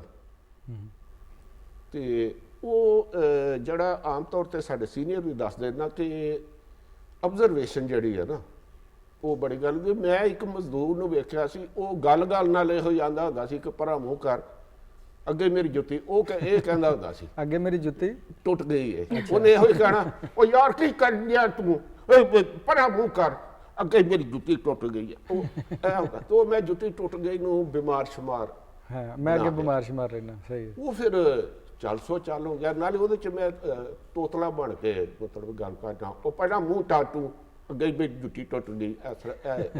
ਸਹੀ, ਤੁਸੀਂ ਆਪਣਾ ਰੰਗ ਉਹਦੇ ਚ ਪਾ ਲਿਆ। ਅੱਛਾ ਜੀ ਅਲੀ ਬਖਸ਼, ਮੈਂ ਚਾਹੁੰਦਾ ਕਿ ਪਹਿਲੇ ਨਾ ਥੋੜਾ ਖਲਾਰ ਇਹਦਾ ਮਿਊਜ਼ਿਕ ਦਾ ਆਲੇ ਦੁਆਲੇ ਕਰ ਲਈਏ, ਇੱਕ ਰੁੱਤ ਜੀ ਬਣ ਜਾਏ, ਮਿਊਜ਼ਿਕ ਜਿਹਾ ਬਣ ਜਾਏ, ਫਿਰ ਬਾਕੀ ਜਿਹੜੀਆਂ ਗੱਲਾਂ ਅਬਦੁਲ ਰਸ਼ੀਦ ਸਾਹਿਬ ਤੁਹਾਡੇ ਨਾਲ ਕਰਨੀਆਂ ਨੇ ਤੁਹਾਡੇ ਨਾਲ ਕਰਨੀਆਂ ਉਹ ਤਾਂ ਕਰਾਂਗੇ। ਪਹਿਲਾ ਜਿਹੜਾ ਇੱਕ ਆਈਟਮ ਹੈ ਨਾ, ਉਹ ਪਹਿਲਾਂ ਜਲਦੀ ਸੁਣਾ ਦਿਓ ਤਾਂ ਕਿ ਲੋਕੀ ਜਿਹੜਾ ਉਹ ਫਿਰ ਰਿਮੋਟ ਛੱਡ ਕੇ ਜਾਣ ਨਾ ਕਿਤੇ। ਮੈਂ ਖਾਜਾ ਗੁਲਾਮ ਦੀ ਉਹ ਤੁਹਾਡਾ ਮਾਈਕ ਕਾਫੀ ਸੁਣਾਉਣਾ ਵਾ ਜੀ, ਜੋ ਮੈਂ ਆਪਣਾ ਜਿਹੜਾ ਸ਼ੋਅ ਗਾਇਆ ਉਹਦੇ 'ਚ ਵੀ ਪਹਿਲੇ ਮੈਂ ਖਾਜਾ ਸਾਹਿਬ ਦੇ ਕਾਫੀ ਤੋਂ ਸ਼ੁਰੂ ਕੀਤਾ ਸੀ। ਵਾਹ, ਉਹ ਹੀ ਕਾਫੀ ਦੇ ਇੱਕ ਅੰਤਰਸਤਾ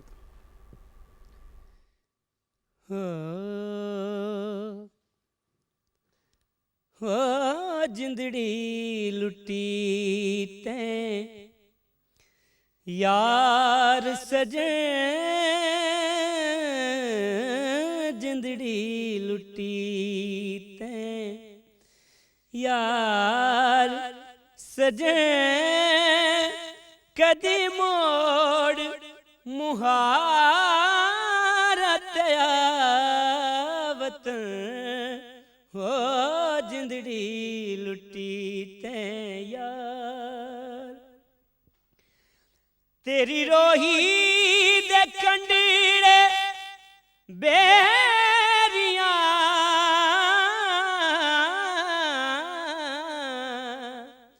ਵੇ ਤੇਰੀ ਰੋਹੀ ਦੇ ਕੰਢੀੜੇ ਬੇਰੀਆਂ, ਵੇ ਮੈਂ ਤੇਰੀ ਹਾਂ, ਵੇ ਮੈਂ ਤੇਰੀਆਂ ਹਾਂ, ਜੋ ਕਾਇਆ ਵਸਾ ਜਾ ਮੇਰੀਆਂ, ਰੋਹੀ ਬਣਾਈ ਦੇਸ ਵਤਨ, ਹੋ ਦਿਲੜੀ ਲੁੱਟੀ ਤੇ ਯਾਰ।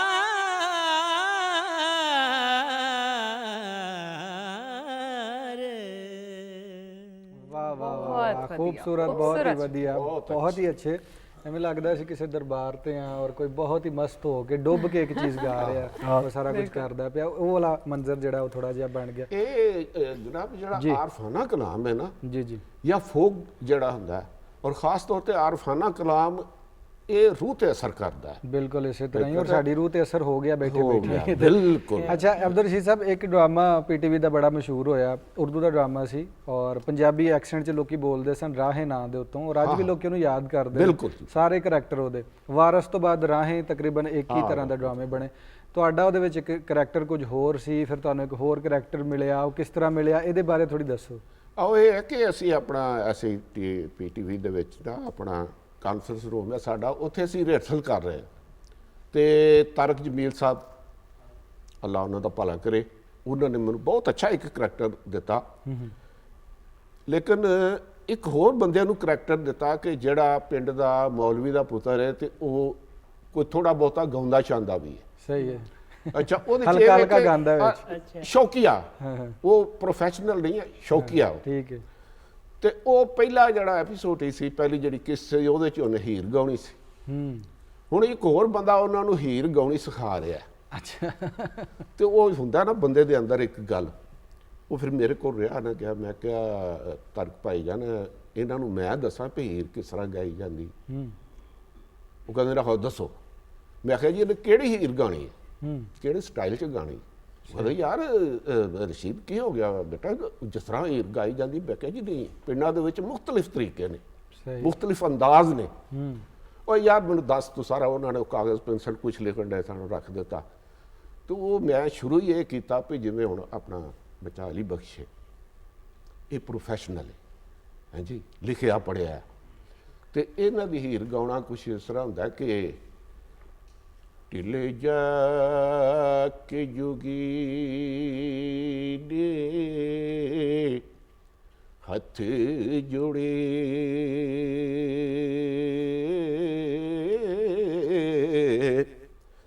ਸਾਨੂੰ ਆਪਣਾ ਕਰੂ ਉਹ ਫਕੀਰ ਸਾਈਂ, ਤੇਰੇ ਦਰਸ ਦੀਦਾਰ ਦੇ ਵੇਖਣੇ।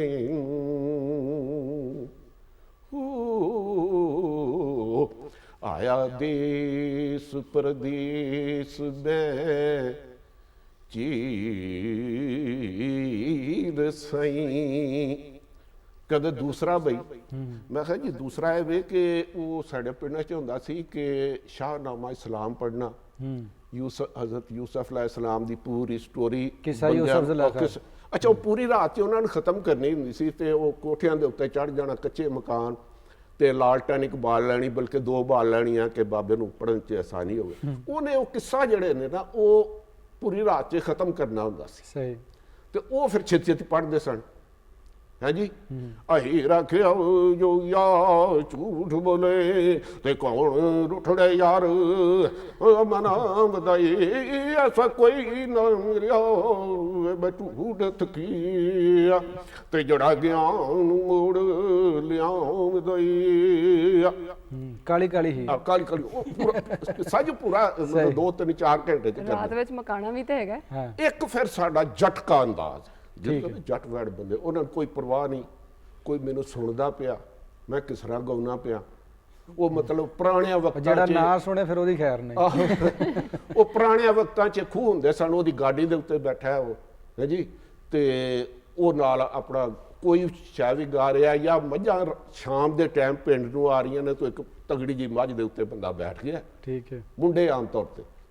ਤੇ ਉਹਨਾਂ ਦਾ ਫਿਰ ਆਪਣਾ ਇੱਕ ਸਟਾਈਲ ਹੁੰਦਾ ਸੀ ਕਿ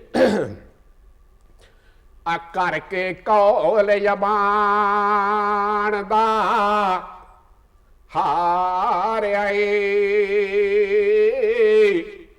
ਤੇ ਤਾਰ ਇਸ਼ਕ ਦੀ ਦਿਲੋਂ ਨਾ ਆਖੇ ਤੋੜ ਹੀਰੇ ਆਪੇ ਪਰੀ ਬਣ ਕੇ ਉੱਡਣ ਹਾਰ ਹੋਇਓ ਤੇ ਸਾਨੂੰ ਇਸ਼ਕ ਦਾ ਜਨ ਚਬੋੜ ਹੀਰੇ। ਇਸ਼ਕ ਦਾ ਜਨ ਚੰਬੜ ਗਿਆ, ਉਸ ਤੋਂ ਬਾਅਦ ਦੀ ਆਵਾਜ਼।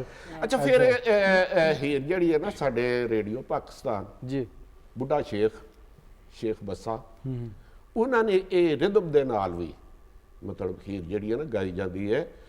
ਹੀਰ ਆਖਿਆ ਜੋਗੀਆ ਵੇ ਝੂਠ ਬੋਲੇ, ਆਹੇ ਝੂਠ ਬੋਲੇ ਕੌਣ ਰੁੱਠੜੇ ਯਾਰ ਮਨਾਉਂਦਾਈ ਐਸਾ ਕੋਈ ਨਾ ਮਿਲਿਆ ਮੈਂ ਢੂੰਡ ਥਕੀ ਲਵਈ ਢੂੰਡ ਥਕੀ ਜਿਹੜਾ ਗਿਆ ਨੂੰ ਮੋੜ ਲਿਆਉਂਦਾਈ। ਉਹ ਤਰਕ ਜਮੀਰ ਸਾਹਿਬ ਕਹਿ ਲਗੇ ਇਹ ਸਕ੍ਰਿਪਟ ਇਹਨੂੰ ਦੇ ਦਿਓ ਇਹਦੇ ਆ ਲੈ ਕੇ ਇਸ ਮੁੰਡੇ ਨੂੰ। ਸਹੀ, ਵਧੀਆ, ਬਹੁਤ ਹੀ ਵਧੀਆ। ਇਸ ਤਰੀਕੇ ਨਾਲ ਤੁਸੀਂ ਉਹ ਕਰੈਕਟਰ ਕੀਤਾ। ਉਹ ਕਰੈਕਟਰ ਨੂੰ ਠੀਕ ਹੈ। ਉਹਦੇ ਵਿੱਚ ਫਿਰ ਚੱਲ ਸੋ ਚੱਲ ਫਿਰ ਹਰ ਕਿਸ ਦੇ ਵਿੱਚ ਅੱਲਾ ਬਖਸ਼ੇ ਮਨਸ਼ਾ ਸਾਹਿਬ ਲਿਖਦੇ ਸਨ ਉਹ ਰਹਿਣ ਡਰਾਮਾ। फिर इतों तक होया कि उन्होंने ये लिख के भेजना शुरू करता यहाँ पर रशीद कुछ गाएगा चलो ਉਹ ਫਿਰ ਉਹ ਹੀਰ ਪੜ ਉਹਦੇ ਵਿੱਚ ਫਿਰ ਮਾਈਏ ਸ਼ਾਈਏ ਇਹ ਉਹ ਸਾਰਾ ਕੁਝ ਸਹੀ। ਉਹ ਹਿਡਨ ਟੈਲੈਂਟ ਤੁਹਾਡਾ ਲੋਕਾਂ ਸਾਹਮਣੇ ਆ ਗਿਆ। ਅੱਛਾ, ਸਕ੍ਰਿਪਟ ਦੀ ਗੱਲ ਹੋ ਗਈ, ਸਕ੍ਰਿਪਟ ਬਦਲ ਗਏ ਨੇ ਤੇ ਇਹਨਾਂ ਨੂੰ ਦੂਜਾ ਕਰੈਕਟਰ ਮਿਲ ਗਿਆ। ਤੁਹਾਡਾ ਸਕ੍ਰਿਪਟ ਸ਼ੁਰੂ ਹੁੰਦਾ ਹੈ ਕਿ ਜਦੋਂ ਸ਼ਫਕਤ ਮਾਨਤ ਅਲੀ ਖਾਨ ਪਾਕਿਸਤਾਨ ਦੇ ਵਿੱਚ ਆਡੀਸ਼ਨ ਲੈ ਰਹੇ ਨੇ ਔਰ ਤਕਰੀਬਨ ਸਾਰੇ ਪਾਕਿਸਤਾਨ ਔਰ ਫਿਰ ਪੱਕੇ ਘਰਾਣੇ ਦੇ ਲੋਕ ਉਹ ਵੀ ਆਏ ਨੇ ਸਾਰੇ। ਉਹ ਮੰਜ਼ਰ ਦੱਸੋ, ਕਿੰਨੇ ਲੋਕਾਂ ਰਜਿਸਟ੍ਰੇਸ਼ਨ ਕਰਾਈ, ਕਿੰਨੇ ਉੱਥੇ ਆਏ, ਉਹਨਾਂ ਕਿੰਨਿਆਂ 'ਚ ਤੁਸੀਂ ਸਿਲੈਕਟ ਹੋਏ ਹੋ? ਉਹ ਅਲੀ ਭਾਈ ਇੱਕ ਲੰਬੀ ਲਿਸਟ, ਮੇਰਾ ਖਿਆਲ ਹੈ ਕੋਈ 2 ਲੱਖ ਦੇ ਕਰੀਬ ਉਹਨਾਂ ਦੇ। ਅੱਛਾ, 2 ਲੱਖ ਬੰਦਾ? 2 ਲੱਖ, ਕਿਉਂਕਿ ਉਹਨੇ ਪਹਿਲੇ ਹਰ ਸਿਟੀ 'ਚ ਅਲੱਗ ਕੀਤਾ, ਫਿਰ ਉਹ ਹਰ ਸਿਟੀ 'ਚੋਂ ਚੁਣ ਕੇ ਫਿਰ ਉਹਨਾਂ ਨੂੰ ਇਕੱਠਾ ਕੀਤਾ। ਸਹੀ। ਔਰ ਤਕਰੀਬਨ ਵੱਡੇ ਵੱਡੇ ਸਾਰਿਆਂ ਸ਼ਹਿਰਾਂ 'ਚ ਕੀਤਾ ਉਹਨਾਂ ਨੇ। ਸਾਰਿਆਂ ਸ਼ਹਿਰਾਂ ਦੇ ਵਿੱਚ ਉਹਨਾਂ ਨੇ 20 25 ਮੁੰਡੇ ਚੁਣੇ, ਮੁੰਡੇ ਕੁੜੀਆਂ ਚੁਣ ਕੇ ਫਿਰ ਉਹਨਾਂ ਨੇ ਸਾਨੂੰ 15 ਦਿਨ ਲਈ ਕਰਾਚੀ ਸਟੇ ਕਰਾਇਆ। ਔਰ ਉਹਨਾਂ 15 ਦਿਨਾਂ 'ਚ ਕੋਈ ਦਿਨ ਨਹੀਂ ਜਿਹਨਾਂ ਦਿਨ ਉਹਨਾਂ ਨੇ ਸਾਨੂੰ ਨਾ ਸੁਣਿਆ ਹੋਵੇ। ਫਿਰ ਕੋਈ ਨਾ ਕੋਈ ਨਵਾਂ ਬੰਦਾ ਸੁਣਨ ਆ ਜਾਂਦਾ ਸੀ ਹੋਟਲ 'ਤੇ ਉਹਨਾਂ ਸੁਣਨਾ। ਫਿਰ ਇੱਕ ਗ੍ਰੈਂਡ ਆਡੀਸ਼ਨ ਕੀਤਾ ਜਿਹਦੇ 'ਚ ਸ਼ਫਕਤ ਸਾਹਿਬ ਨੇ ਖੁਦ ਪਾਕਿਸਤਾਨ 'ਚ ਸਭ ਨੂੰ ਸੁਣਿਆ। ਉਹਦੇ ਹੀ ਤਕਰੀਬਨ ਮੇਰਾ ਖਿਆਲ ਹੈ ਉਹ ਫਾਈਨਲ ਆਡੀਸ਼ਨ ਸੀ ਜਿਹੜਾ ਚੁਣੇ ਹੋਇਆ ਲੋਕਾਂ ਦਾ ਸੀ। ਸਹੀ। ਉਹ ਤਕਰੀਬਨ ਮੇਰਾ ਖਿਆਲ ਹੈ 2000 ਬੰਦੇ ਦਾ ਹੋਣਾ। ਅੱਛਾ, ਉਹ ਵੀ 2000 ਬੰਦੇ ਦਾ ਜੀ। ਉਸ 2000 ਦੇ ਵਿੱਚੋਂ ਸਿਰਫ 6 ਲੋਕਾਂ ਨੂੰ ਉਹਨਾਂ ਨੇ ਸਿਲੈਕਟ ਕੀਤਾ। ਅੱਛਾ। ਔਰ ਅੱਲਾ ਦਾ ਸ਼ੁਕਰ ਹੈ ਕਿ ਉਹਨਾਂ 6 ਚੋਂ ਇੱਕ ਮੈਂ ਸਾਂ। ਬੜੀ ਵਧੀਆ ਗੱਲ ਹੈ। ਯਾਨੀ ਇੰਨੇ ਲੋਕਾਂ ਦੇ ਵਿੱਚੋਂ ਸਿਲੈਕਟ ਹੋਣਾ, ਅਸਲ 'ਚ ਪਾਕਿਸਤਾਨ ਨੂੰ ਰਿਪਰੈਜ਼ੈਂਟ ਕਰਨਾ ਸੀ ਔਰ ਕੋਈ ਕਸਰ ਉਹ ਰਹਿਣ ਨਹੀਂ ਸੀ ਦੇਣਾ ਚਾਹੁੰਦੇ। ਇਸ ਕਰਕੇ ਪੂਰਾ ਰੰਦਾਸ਼ਨ ਦਾ ਫੇਰ ਕੇ ਨਾ ਆਪਣੇ ਸਿੰਗਰ ਉਹਨਾਂ ਨੇ ਸੈੱਟ ਕੀਤੇ ਨੇ, ਫਿਰ ਤੁਹਾਨੂੰ ਸਿਲੈਕਟ ਕੀਤਾ। ਖੂਬਸੂਰਤ, ਮਤਲਬ ਉਹ ਅੱਜ ਵੀ ਉਹ ਮਤਲਬ ਸਾਰੀ ਰਾਤ ਖਲੋਤੇ ਵੀ ਆ ਕਿ ਸਾਰੀ ਰਾਤ ਖਲੋਤੇ ਰਹੇ ਕਿ ਜੀ ਲਾਈਨ ਲੱਗੀ ਹੈ, ਉਹਨਾਂ ਕਿ ਜੀ ਆਡੀਸ਼ਨ ਸ਼ੁਰੂ ਨੇ ਤੇ ਖਲੋਤੇ ਹੀ ਰਹਿਣਾ। ਉਹ ਭਾਵੇਂ ਸੁੱਤੇ ਨੇ, ਅਸੀਂ ਖਲੋਤੇ ਹਾਂ ਲਾਈਨ 'ਚ।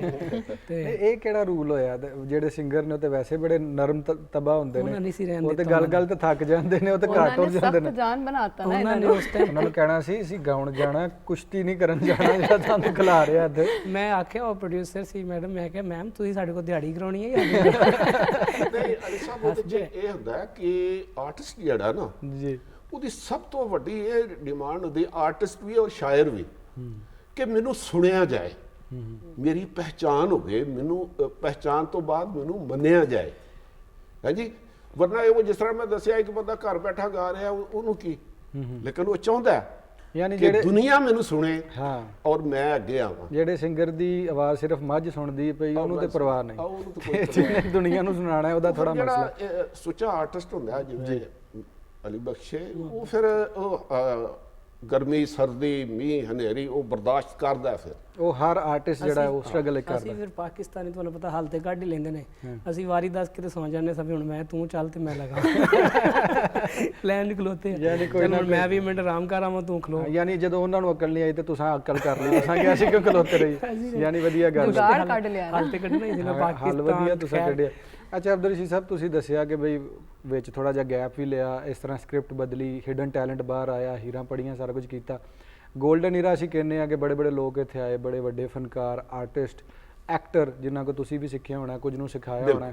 ਕੋਈ ਇਸ ਤਰ੍ਹਾਂ ਦਾ ਹੋਰ ਵਧੀਆ ਵਾਕਿਆ ਜਿਹੜਾ ਤੁਸੀਂ ਕਦੇ ਕਿਸੇ ਨੂੰ ਨਹੀਂ ਸੁਣਾਇਆ, ਨਾ ਟੀਵੀ ਦੇ ਵਿੱਚ ਨਾ ਰੇਡੀਓ ਦੇ ਵਿੱਚ, ਪਰ ਉਹ ਹਾਸੇ ਖਿਲਾਰਦੇ ਸੁਣਨ ਵਾਲਿਆਂ ਦੇ ਚਿਹਰਿਆਂ ਦੇ ਜਿਹੜੇ ਵੇਖ ਰਹੇ ਨੇ? ਉਹ ਇੱਥੇ ਪਤਾ ਕੀ ਸੀ ਕਿ ਜਿਸ ਤਰ੍ਹਾਂ ਮੈਂ ਦੱਸਿਆ ਨਾ ਤੁਹਾਨੂੰ ਆਖਰੇ ਸ਼ਬਦ, ਹੁਣ ਸਾਹਮਣੇ ਬਾਦਸ਼ਾਹ ਹੈ ਤੇ ਦਰਬਾਰੀ ਨੇ। ਉਹ ਮੈਂ ਚੁੱਕੇ ਉਹਨਾਂ ਦਿਨਾਂ 'ਚ ਪਤਲਾ ਜਿਹਾ ਤਾਂ ਜ਼ਰਾ ਕੱਦ ਵੀ ਛੋਟਾ ਹੋਣਾ। ਹੁਣ ਮੈਨੂੰ ਅੱਲਾ ਬਖਸ਼ੇ ਨਸਾਰ ਸਾਹਿਬ ਨੇ ਸਭ ਤੋਂ ਅੱਗੇ ਖਿਲਾਰ ਦਿੱਤਾ। ਉਹ ਪਿੱਛੇ ਮੇਰੇ ਤੋਂ ਜ਼ਰਾ ਉੱਚਾ ਬੰਦਾ ਜਾਂ ਚੌੜਾ ਬੰਦਾ, ਇਸ ਤਰ੍ਹਾਂ ਕਰਕੇ ਨਾ ਉਹਨੂੰ ਦਰਬਾਰੀ ਇੱਕ ਗਰੁੱਪ ਜਿਹਾ, ਯਾਨੀ ਪਿਛਲੇ ਵੀ ਦਿਸਣ ਤੇ ਤੁਸੀਂ ਵੀ ਦਿਸੋ। ਹਾਂ, ਉਹ ਇਹ ਸੀੜੀਆਂ ਸਾਡੀਆਂ ਜਿਹੜੀਆਂ ਨੇ ਸਟੂਡੀਓ ਦੀਆਂ, ਇਹ ਸੀੜੀਆਂ ਚੱਲਣੀਆਂ ਸ਼ੁਰੂ ਹੋਈਆਂ ਨੇ ਤੇ ਮੇਰਾ ਜਿਹੜਾ ਪਿੱਛੇ ਬੰਦਾ ਸੀ ਨਾ, ਉਹਨੇ ਮੈਨੂੰ ਇੰਜ ਮੋਢਿਓਂ ਫੜਿਆ ਤੇ ਉਹਨੇ ਇੰਜ ਕੀਤਾ ਤੇ ਆਪ ਅੱਗਿਆ। ਅੱਛਾ, ਉਹ ਸੀੜੀਆਂ ਚੜ੍ਹਦੇ ਗਏ ਨੇ ਤੇ ਮੇਰੇ ਨਾਲ ਇਹ ਅਮਲ ਹੁੰਦਾ ਰਿਹਾ ਜਿੰਨਾ ਚਿਰ ਉਹ ਪੈਨਲ ਤੇ ਨਹੀਂ ਨਾ ਪਹੁੰਚੇ ਕਿ ਜਿਹਦੇ ਅੱਗੇ ਹਾਂ ਮੈਂ, ਉਹਨੇ ਵੀ ਮੈਨੂੰ ਕਹਤਾ ਉਹ ਵੀ ਅੱਗੇ। ਹੁਣ ਮੈਂ ਬਿਲਕੁਲ ਨਵਾਂ ਤੇ ਮੈਂ ਕਿਸੇ ਨੂੰ ਕੁਝ ਕਹਿ ਵੀ ਨਹੀਂ ਸਕਦਾ। ਉਹ ਜਦੋਂ ਉੱਤੇ ਪੈਨਲ ਤੇ ਗਏ ਨੇ ਮੈਂ ਸਭ ਤੋਂ ਪਿੱਛੇ ਖੜਾ ਜਿਹਨੂੰ ਲੋਕੀ ਕਹਿੰਦੇ ਨੇ ਪੌੜੀ ਖਿੱਚ ਲੈਣਾ ਪੈਰ ਪੌੜੀ ਖਿੱਚ ਲੈਣਾ। ਤੇ ਤੁਹਾਡਾ ਇੱਕ ਲੇਕਿਨ ਇਹ ਇੱਕ ਮੇਰਾ ਖਿਆਲ ਹੈ ਇਹ ਵੀ ਇੱਕ ਜਿਹੜਾ ਫਨੀ ਸਫ਼ਰ ਹੁੰਦਾ ਨਾ, ਇਹ ਉਹਦਾ ਸਾਰਾ ਹਿੱਸਾ ਹੈ। ਕੋਈ ਬੰਦਾ ਇਹ ਤੇ ਵੈਸੇ ਪੌੜੀਆਂ ਵਾਲਾ ਤੇ ਫਨੀ ਸਫ਼ਰ ਹੀ ਹੋ ਗਿਆ, ਫਨੀ ਉਸ ਤੋਂ ਬਾਅਦ ਸ਼ੁਰੂ ਹੋਇਆ, ਯਾਨੀ ਕਿ ਜਿਹੜਾ ਤੁਹਾਡਾ ਕੈਰੀਅਰ ਸੀ ਉਹ ਬਾਅਦ ਚ ਸ਼ੁਰੂ ਹੋਇਆ। ਇਹ ਥੋੜਾ ਹਾਸੇ ਮਜ਼ਾਕ ਵਾਲਾ ਫਨੀ ਸਿਲਸਿਲਾ ਤੋਂ ਇਹ ਫਨੀ ਵੱਲ ਗਏ ਨੇ ਨਾ, ਹਾਂਜੀ। ਤੇ ਫਿਰ ਹੁਣ ਫਨੀ ਵੱਲ ਚੱਲਦੇ ਆ। ਬਿਲਕੁਲ ਇਸੇ ਤਰ੍ਹਾਂ ਹੀ।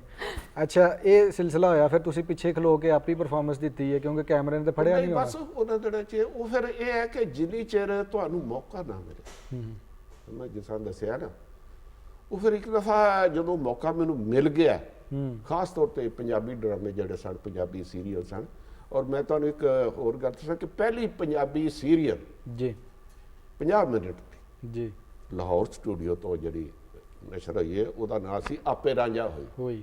ਉਹਦੇ 'ਚ ਵੀ ਮੈਂ ਨਵੀਂ ਤਾਜਿਕ ਇੱਕ ਨਵੀਂ ਔਰ ਪਹਿਲਾ ਡਰਾਮਾ ਰੰਗੀਨ ਜਿਹੜਾ ਪੀਟੀਵੀ ਨੇ ਪੇਸ਼ ਕੀਤਾ, ਉਹਦੇ ਨਾਲ ਵੀ ਫੂਲ ਵਾਲੋਂ ਕੀ ਸੈਰ, ਜੀ ਉਹਦੇ 'ਚ ਵੀ ਮੈਂ ਨਜ਼ਰ ਆਉਂਦਾ। ਅਬਦੁਲ ਰਸ਼ੀਦ ਸਾਹਿਬ 75 ਤੋਂ ਬਾਅਦ ਇੱਕ ਵਕਫਾ ਦੇ ਕੇ ਵਿੱਚ ਕਈ ਵਰਿਆਂ ਦਾ ਤੁਸੀਂ 83 ਜਦੋਂ ਦੁਬਾਰਾ ਸ਼ੁਰੂ ਕੀਤਾ 84 84 ਚ ਸਹੀ, ਤੇ ਉਦੋਂ ਫਿਰ ਤੁਹਾਡੀਆਂ ਕੀ ਫੀਲਿੰਗ ਸੀ? ਆਸਾਨ ਸੀ ਦੁਬਾਰਾ ਸਕਰੀਨ ਨੂੰ ਫੇਸ ਕਰਨਾ, ਸਾਰੇ ਲੋਕਾਂ ਨੂੰ ਫੇਸ ਕਰਨਾ? ਨਹੀਂ, ਉਹ ਇਹ ਸੀ ਕਿ ਮੈਂ ਮਤਲਬ ਨਾ ਜ਼ਰਾ ਘਰ-ਬਾਰ ਸੈਟਿੰਗ ਕਰ ਲਈ ਸੀ।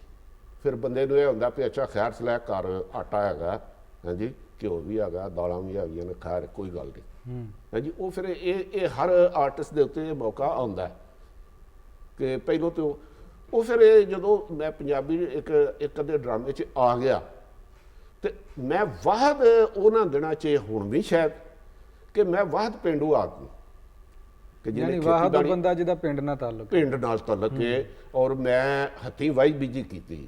ਮੈਨੂੰ ਪਤਾ ਵੀ ਢੀਲਾ ਕਿਹਨੂੰ ਆਂਦੇ ਨੇ, ਮੈਨੂੰ ਇਹ ਵੀ ਕਹਿੰਦੇ ਨੇ ਵੀ ਟੱਪ ਕਿਹਨੂੰ ਆਂਦੇ ਨੇ, ਹਾਂਜੀ।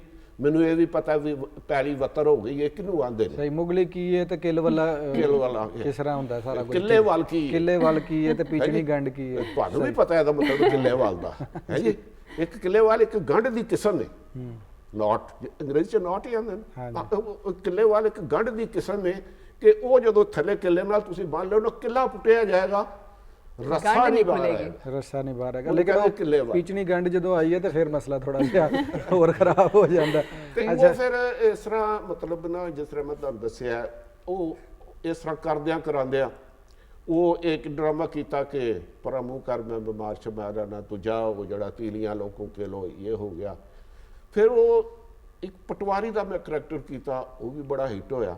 ਔਰ ਸਭ ਤੋਂ ਹਿੱਟ ਡਰਾਮਾ ਜਿਹੜਾ ਮੇਰਾ ਨਾ, ਉਹਦੇ 'ਚ ਮੈਂ ਇੱਕ ਜਮਾਦਾਰ ਦਾ ਕਰੈਕਟਰ ਕੀਤਾ, ਉਹ ਰਾਸ਼ਨਦਾਰ ਸਾਹਿਬ ਉਹਦੇ ਆਗੇ ਸਨ। ਇਹ ਜਮਾਦਾਰ ਦਾ ਕਰੈਕਟਰ ਪੀਟੀਵੀ ਨੇ ਹਮੇਸ਼ਾ ਹੀ ਵੱਡਾ ਬਣਾਇਆ ਔਰ ਉਹ ਲੋਕਾਂ ਨੇ ਬੜਾ ਨਾਮ ਵੀ ਕਮਾਇਆ, ਜਿਵੇਂ ਰੈਂਬੋ ਨੇ ਵੀ ਜਮਾਦਾਰ ਦਾ ਕਿਰਦਾਰ ਕਰਕੇ ਤੇ ਉਹ ਬਾਜ਼ ਇੰਡਸਟਰੀ ਦੇ ਵਿੱਚ ਆਇਆ। ਉਹ ਇਹ ਸੀ ਕਿ ਬਾਅਦ ਦੇ ਵਿੱਚ ਇੱਕ ਹੋਰ ਡਰਾਮਾ ਸੀ ਤੇ ਉਹਦੇ 'ਚ ਮੈਂ ਨਹੀਂ ਸੀ ਹੈਗਾ, ਤੇ ਉਹ ਪ੍ਰੋਡਿਊਸਰ ਸਾਹਿਬ ਕਹਿਣ ਲੱਗੇ ਯਾਰ ਤੁਹਾਨੂੰ ਕਿਸੇ ਨੂੰ ਵੀ ਇਹ ਲਹਿਜਾ ਨਹੀਂ ਆਉਂਦਾ ਪਿਆ, ਔਰ ਰਸ਼ੀਦ ਨੂੰ ਬੁਲਾਓ ਜ਼ਰਾ, ਉਹਨੇ ਕੀਤਾ ਹੋਇਆ। ਅੱਛਾ, ਉਹ ਕਹਿੰਦਾ ਉਹ ਮੈਂ ਤੈਨੂੰ ਨਾ ਹਯਾ ਕਰ ਹੈ ਭਾਈ, ਅੱਗੇ ਮੈਂ ਮਤਲਬ ਇਲਾਕਾ ਕਰਕੇ ਆਇਆ, ਉਤੋਂ ਤੂੰ ਮਤਲਬ ਆਖਣ ਡਿਆ ਮੈਂ ਕੱਲ ਛੁੱਟੀ ਕਰਨੀ ਆ, ਇਹ ਅੰਦਾਜ਼ ਹੁੰਦਾ। ਯਾਨੀ ਉਹ ਇੱਕ ਖਾਸ ਕਮਿਊਨਿਟੀ ਦੇ ਹਵਾਲੇ ਨਾਲ, ਠੀਕ ਹੈ। ਅੱਛਾ, ਇਹ ਤੇ ਹੋ ਗਈ ਸਿਲੈਕਸ਼ਨ ਜਿਹੜੀ ਕਿ ਬੜੀ ਲੰਮੀ ਚੌੜੀ, ਲੱਤਾਂ ਥਕਾ ਕੇ ਇੱਕ ਲੰਮੀ ਲਾਈਨ 'ਚ ਖਲੋ ਕੇ ਤੁਸੀਂ ਪਹੁੰਚੇ ਹੋ। ਫਾਈਨਲ 6 ਲੋਕ ਸਿਲੈਕਟ ਹੋਏ ਨੇ। ਹਾਂਜੀ, ਲੇਕਿਨ ਉਹ ਅਲੀ ਭਾਈ ਤਕਰੀਬਨ 24 ਘੰਟੇ ਖਲੋ ਕੇ ਗੁਜ਼ਾਰੇ ਨੇ, ਲੇਕਿਨ ਉਹ ਮੇਰਾ ਖਿਆਲ ਹੈ ਜਦੋਂ ਲਾਈਨ ਕ੍ਰਾਸ ਕੀਤੀ ਸੀ ਨਾ ਸਟੇਜ ਵਾਲੀ, ਉਹ ਸਾਰੀ ਤੱਕਨ ਪਿੱਛੇ ਹੀ ਕਿਤੇ ਰਹਿ ਵਾਹ ਜੀ ਵਾਹ, ਉਹ ਪਹਿਲਾ ਸਟੈਪ ਸੀ ਸਟੇਜ ਤੇ ਚੜਨਾ ਔਰ ਮੌਸਮ ਦੀ ਦੁਨੀਆ ਦੇ ਵਿੱਚ ਆਣਾ। ਅੱਛਾ, 6 ਲੋਕ ਫਿਰ ਇਧਰੋਂ ਗਏ ਨੇ, ਫਿਰ ਦੂਜੇ ਗਵਾਂਢੀ ਮੁਲਕਾਂ ਦੇ ਵੀ ਲੋਕ ਆਏ ਨੇ, ਫਿਰ ਉੱਥੇ ਮੇਲ ਮੁਲਾਕਾਤ ਹੋਈ। 6 ਪਾਕਿਸਤਾਨ ਤੋਂ, 6 ਇੰਡੀਆ ਤੋਂ, ਬਾਕੀ ਸਾਰੇ ਲੋਕਾਂ ਦਾ ਉਹਨਾਂ ਨੇ ਦੁਬਈ ਤੋਂ ਮਤਲਬ ਆਡੀਸ਼ਨ ਕਰਕੇ ਦੁਬਈ ਸਾਰਿਆਂ ਦਾ ਆਡੀਸ਼ਨ ਕੀਤਾ, ਫਿਰ ਉੱਥੋਂ 6 ਲੋਕ ਉੱਥੋਂ ਉਹਨਾਂ ਨੇ ਲਿਆ। ਸਹੀ, ਫਿਰ ਤੁਹਾਡੀਆਂ 2 ਟੀਮਾਂ ਬਣੀਆਂ ਨੇ ਔਰ ਫਿਰ ਉਹਨਾਂ ਦਾ ਟੱਕਰਾ ਹੋਇਆ। ਇੱਕ ਸ਼ੰਕਰ ਮਾਧੇਵਨ ਜੀ ਦੇ ਹਵਾਲੇ ਕੀਤੀ ਗਈ, ਇੱਕ ਸ਼ਫਕਤ ਅਮਾਨਤ ਅਲੀ ਸਾਹਿਬ ਦੇ ਹਵਾਲੇ। ਤੁਸੀਂ ਸ਼ੰਕਰ ਦੇ ਅੰਡਰ ਸੋ? ਨਹੀਂ, ਅਸੀਂ ਸ਼ੰਕਰ, ਹਾਂਜੀ ਅਸੀਂ ਸ਼ੰਕਰ ਮਾਧਵਨ ਦੇ ਅੰਡਰ, ਤੁਸੀਂ ਉਹਨਾਂ ਦੀ ਟੀਮ ਦੇ ਵਿੱਚ? ਆਪੋਜ਼ਿਟ ਟੀਮ ਦੀ। ਸਹੀ। ਅੱਛਾ, ਇੱਕ ਸਟੈਪ ਕਰਕੇ ਕਿੱਡੀ ਵੱਡੀਆਂ ਆਵਾਜ਼ਾਂ ਉੱਥੇ ਆਈਆਂ ਔਰ ਸਾਰਾ ਕੁਝ ਸਿੱਖੇ ਸਿਖਾਏ ਘਰਾਣੇ ਦੇ ਲੋਕ ਵੀ ਆਏ ਉਹਨਾਂ ਨੇ, ਔਰ ਉਹ ਟੱਕਰਾ ਥੋੜਾ ਜਿਹਾ ਉਹਦਾ ਮੰਜ਼ਰ ਖਿੱਚੋ ਕਿ ਕਿਸ ਤਰ੍ਹਾਂ ਮਤਲਬ ਇੱਕ ਪੈਰ ਪੁੱਟਣਾ ਔਰ ਸੈਮੀਫਾਈਨਲ ਤੱਕ ਜਾਣਾ ਵੀ ਇੱਕ ਬਹੁਤ ਅਚੀਵਮੈਂਟ ਹੈ। ਉਹ ਸਰ ਇਹ ਹੈ ਕਿ ਮੈਂ ਚੂੰਕਿ ਉਦੋਂ ਤਕਰੀਬਨ 2-4 ਸਾਲ ਹੋਏ ਸਨ ਸਿੱਖਦੇ ਹਾਂ, ਤੇ ਮੇਰਾ ਇੱਕ ਹੋਰ ਹੈ ਮਸਲਾ ਹੈ ਸੀ, ਹੁਣ ਵੀ ਕੁਝ ਕਿਤੇ ਨਾ ਕਿਤੇ ਹੋ ਜਾਂਦਾ ਹੈ ਕਿ ਮੈਨੂੰ ਲੱਗੇ ਨਾ ਅਗਲੇ ਬੰਦੇ ਨੂੰ ਬਹੁਤ ਆਉਂਦਾ ਹੈ, ਤੇ ਮੈਂ ਵਾਕਈ ਇਹ ਫੀਲਡ, ਸਾਡੀ ਫੀਲਡ ਦਾ ਸ਼ਾਇਦ ਬਾਕੀਆਂ ਦਾ ਮੈਨੂੰ ਨਹੀਂ ਪਤਾ, ਲੇਕਿਨ ਇਸ ਫੀਲਡ ਦਾ ਇਹ ਰਿਵਾਜ ਹੈ ਕਿ ਜਿਹਨੂੰ ਜੋ ਆਉਂਦਾ ਨਾ ਉਹਨੂੰ ਖੰਡਣਾ ਨਹੀਂ, ਉਹਨੂੰ ਕਹਿਣਾ ਨਹੀਂ ਤੈਨੂੰ ਕੁਛ ਆਉਂਦਾ ਹੈ, ਮੰਨਣਾ ਨਹੀਂ ਕਿਸੇ ਨੂੰ। ਅੱਛਾ।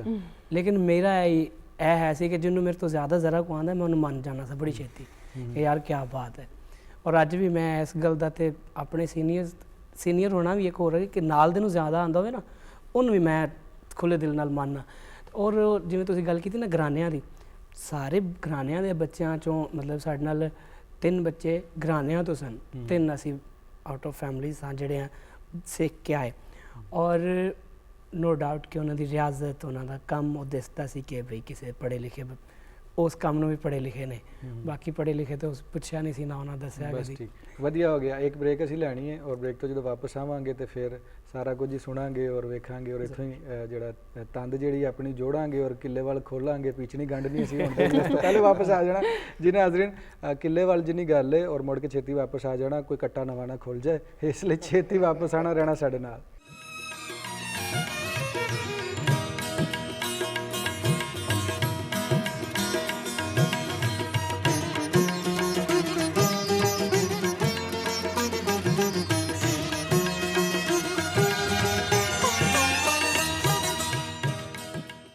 ਅੱਧੀ ਅੱਧੀ ਰਾਤ ਪਹਿਰ ਦੇ ਤੜਕੇ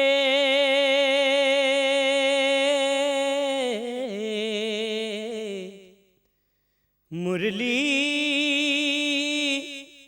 ਕੌਣ ਵਜਾਵੇ, ਇਹ ਮੁਰਲੀ मेरे रांझे वाली वाली दर्द कलेजे पावे, कै निमाए इस मुरली वाले नू मुरली फिर वजावे। ओ मैं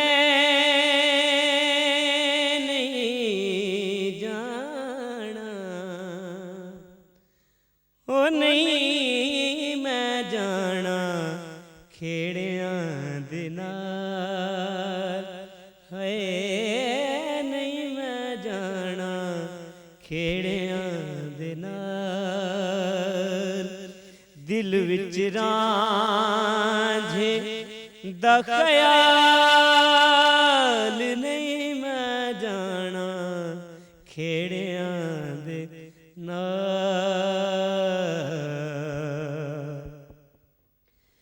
ओ दिल विच खौफ न ल्यावी वे राजा, ओ दिल विच खौफ न ल्यावी वे राजा, वे नहीं मैं जाना खेड़ियां दे नाल। रांझा ता मेरा शौनी जहां दा, रांझा ता मेरा, रांझा ता मेरा, रांझा ता मेरा शौनी जहां दा, हीर कमीनी कंगाल नहीं मैं जाना खेड़ियां दे नाल, दिल विच रांझे दा ख्याल नहीं मैं जाना खेड़ियां दे नाल। ਜ਼ਬਰਦਸਤ। बहुत ही वधिया। और नाज़रीन साडी म्यूजिकल एंट्री तुहानू कैसी लगी है? और असी खेड़ियां नाल नहीं गए, इत्थे ही रह गए हैं। असी जिहड़ा पास रखिया इस गल दा और पीछड़ी गंढ नहीं होण दित्ती, किले वाली चलदा पिया फिलहाल। अली साहब मैं एक जी। गल इत्थे रलदी करनी चाह रहा जी कि तुफैल नियाज़ी साहब पाकिस्तान टेलीविजन दे पहले सिंगर, वाह पहले सिंगर, वाह। और उन्होंने गाना भी मैनू याद है कि गाया कि लाई बेकदरां नाल यारी ते टुट गई गई तड़क करके। वाह ये तुफैल नियाज़ी साहब साडे पहले सिंगर सन। साडे पहले ड्रामा आर्टिस्ट सन मोहम्मद कवी साहब पीटीवी तो। तो पहले साडे अनाउंसर पहले अनाउंसर जेड़े सन तारक तारक अजीज साहब सन।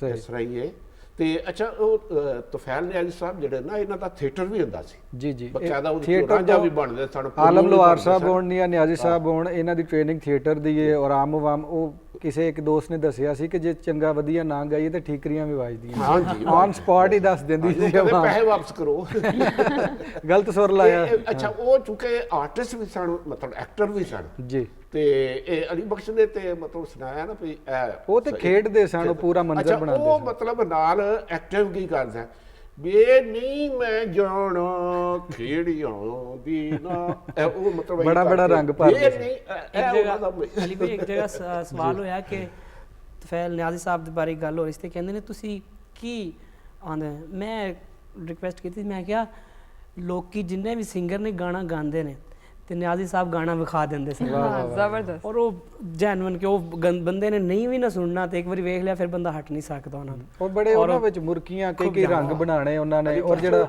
ਉਹਦੇ 'ਚ ਇਹ ਵੀ ਗੱਲ ਹੈ ਜੀ। ਕਿ ਅਸੀਂ ਸਿੰਗਰ ਨੂੰ ਸੁਣਨੇ ਆ ਤੇ ਸਿੰਗਰ ਜਿਹੜੇ ਨੇ ਉਹ ਤੁਫੈਲ ਨਿਆਜ਼ੀ ਸਾਹਿਬ ਨੂੰ ਸੁਣ ਵੱਡੀ ਵਾਹ ਜ਼ਬਰਦਸਤ, ਇਹ ਬੜੀ ਬਹੁਤ ਗੱਲ ਵੱਡੀ ਉਹ ਇੱਕ ਜੁਗਤ ਜੀ ਵੀ ਬਣਾਈ ਨਾ ਤੁਫੈਲ ਨਿਆਜ਼ੀ ਸਾਹਿਬ ਨੂੰ ਸੁਣ ਕੇ ਰੋਣ ਵਾਲੇ ਆ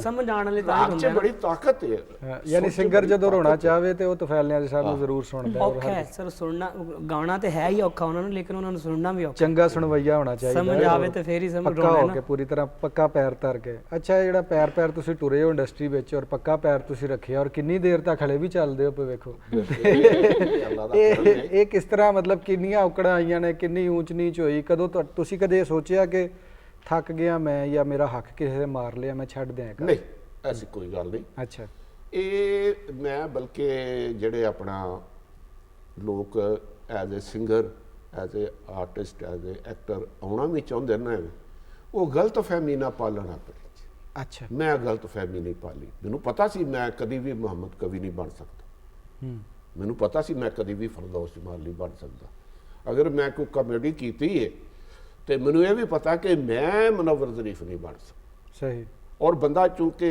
ਜਦੋਂ ਅੰਦਰੋਂ ਮੰਨ ਲਏ ਆਪਣੇ ਆਪ ਨੂੰ ਹੈ ਜੀ ਆਪਣਾ ਸਬਰ ਆ ਜਾਂਦਾ ਬੰਦੇ ਨੂੰ ਔਰ ਜਿਸ ਬੰਦੇ ਨੂੰ ਸਬਰ ਆ ਜਾਏ ਇਸ ਦੌਰ ਦੇ ਵਿੱਚ ਉਹਦੇ ਨਾਲ ਖੁਸ਼ਕਿਸਮਤ ਬੰਦਾ ਹੀ ਕੋਈ ਨਹੀਂ। ਅਲੀ ਬਖਸ਼ ਤੁਸੀਂ ਕਹਿ ਰਹੇ ਹੋ ਕਿ ਕੁਝ ਟਰੈਕਸ ਤੁਹਾਡੇ ਆ ਰਹੇ ਨੇ ਔਰ ਜਰਨੀ ਜਿਹੜੀ ਇੱਥੋਂ ਤੱਕ ਪਹੁੰਚੀ ਔਰ ਅੱਗੋਂ ਮਜ਼ੀਦ ਤੁਹਾਨੂੰ ਮੌਕੇ ਵੀ ਮਿਲਣਗੇ ਉਹ ਸਾਰਾ ਕੁਝ ਕਰੋਗੇ ਕੁਝ ਗੀਤ ਜਿਹੜੇ ਨੇ ਉਹ ਜਾ ਕੇ ਵਾਪਸ ਆਉਂਦੇ ਨੇ ਉਹ ਨਵੇਂ ਸਿੰਗਰ ਗਾਉਂਦੇ ਨੇ ਤੇ ਨਵੀਂ ਪੌਦ ਨੂੰ ਲੱਗਦਾ ਇਸੇ ਸਿੰਗਰ ਨੇ ਗਾਇਆ ਨਾ ਕਿਸੇ ਹੋਰ ਨੇ ਗਾਇਆ ਹੁੰਦਾ ਹਾਂਜੀ ਜਿਵੇਂ ਇੱਕ ਗੀਤ ਹੈ ਮਾਈਆ ਤੇਰੇ ਵੇਖਣ ਨੂੰ ਚੁੱਕ ਚਰਖਾ ਗਲੀ ਦੇ ਵਿੱਚ ਡਾਵਾਂ ਅਬਾਸ ਦੀ ਆਵਾਜ਼ ਦੇ ਵਿੱਚ ਉਹ ਪੀਟੀਵੀ ਦਾ ਹੀ ਪ੍ਰੋਗਰਾਮ ਦੇ ਵਿੱਚ ਜਦੋਂ ਗਾਇਆ ਗਿਆ ਤੇ ਬੜੇ ਲੋਕਾਂ ਪਸੰਦ ਕੀਤਾ ਉਹ ਵੀ ਤੁਸੀਂ ਬੜਾ ਸੋਹਣਾ ਗਾਉਂਦਾ ਮੈਂ ਤੁਹਾਨੂੰ ਵੇਖਿਆ ਸੁਣਿਆ ਇਹ ਵੀ ਨਿਆਜ਼ੀ ਸਾਹਿਬ ਦਾ ਹੀ ਗੀਤ ਹੈ ਉਹਨਾਂ ਹੀ ਪਹਿਲੇ ਗਾਇਆ ਉਹਨਾਂ ਨੂੰ ਟ੍ਰਿਬਿਊਟ ਨਿਆਜ਼ ਸਾਹਿਬ ਨੂੰ ਅੱਜ ਦਿੰਦੇ ਆ ਤੇ ਜ਼ਰਾ ਤੁਸੀਂ ਆਪਣੀ ਆਵਾਜ਼ ਵਿੱਚ ਮਾਈਕ ਤੁਹਾਡੇ ਕੋਲ ਤੇ ਇਹ ਜ਼ਰੂਰ ਸਾਂਝਾ ਕਰੋ ਸਾਡੇ ਨਾਲ ਲਾਮ ਲੈ ਚਲ ਚਰਖੇ ਨੂੰ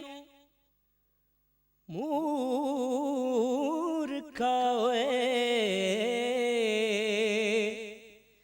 ਲੈ ਚਲ ਵਿੱਚ ਕੋਈ ਮਤ ਫਤੂਰ ਹੋਵੇ ਤਕਲਾ ਸਿਦਕ ਯਕੀਨ ਦੀ ਮਾਲ ਪਾ ਕੇ ਮਣਕਾ ਪਾ ਮਨ ਦਾ ਜੇ ਸ਼ਊਰ ਹੋਵੇ ਉਹਦੇ ਨਾਂ ਦੀ ਰੂਹੀ ਖਰੀਦ ਕਰਕੇ ਵਟ ਪੂਣੀਆਂ ਜੇ ਰਾਜ਼ੀ ਗਫੂਰ ਹੋਵੇ ਉਹਦੀ ਯਾਦ ਵਿੱਚ ਕੱਤਦੀ ਰਹੀ ਹਰਦਮ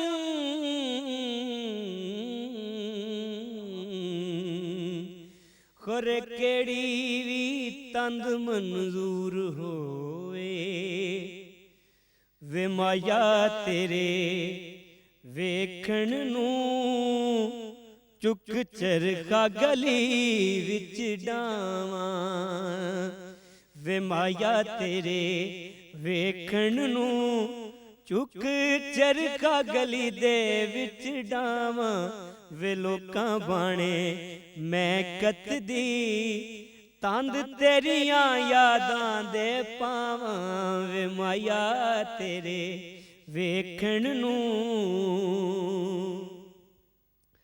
ਚਰਖੇ ਦੀ ਗੂ ਕਰਦੇ ਓਲੇ ਚਰਖੇ ਦੀ घू कर दे ओले याद तेरी दा तुम्बा बोले याद तेरी दा तुम्बा बोले वे निम्मा निम्मा गीत छेड़ के तंद कच दी हुलारे खावां वे माया तेरे वेखण नू चुक चरखा गली दे विच डावां वे माया तेरे वेखण नू चुक चरखा गली दे विच डावां वे माया तेरे वेखण नू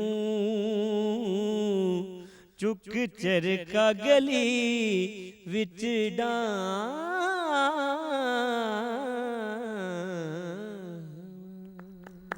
ਬਹੁਤ ਹੀ ਵਧੀਆ। ਔਰ ਸਾਨੂੰ ਪਤਾ ਸੀ ਤੁਸੀਂ ਇਹ ਗੀਤ ਗਾਣਾ ਸੀ ਚਰਖਾ ਗਲੀ ਚ ਡਾਇਆ ਇਸ ਉਡੀਕ ਦੇ ਅਸੀਂ ਵਿੱਚ ਆਉਣ ਤੋਂ ਪਹਿਲੇ ਹੀ ਡਾ ਸਕਦੇ ਹਾਂ। ਪਹਿਲੇ ਡਾਟ ਪਹਿਲਾ ਚਰਖਾ ਵੇਖਿਆ ਮਾਲੋ ਬਗੈਰ ਇਹ ਚੱਲੇਗਾ, ਜ਼ਰੂਰ ਚੱਲੇਗਾ ਜਦੋਂ ਪੰਜਾਬੀ ਸਕਾਫਤ ਵਾਪਸ ਆਵੇਗੀ, ਬੋਲੀ ਆਵੇਗੀ।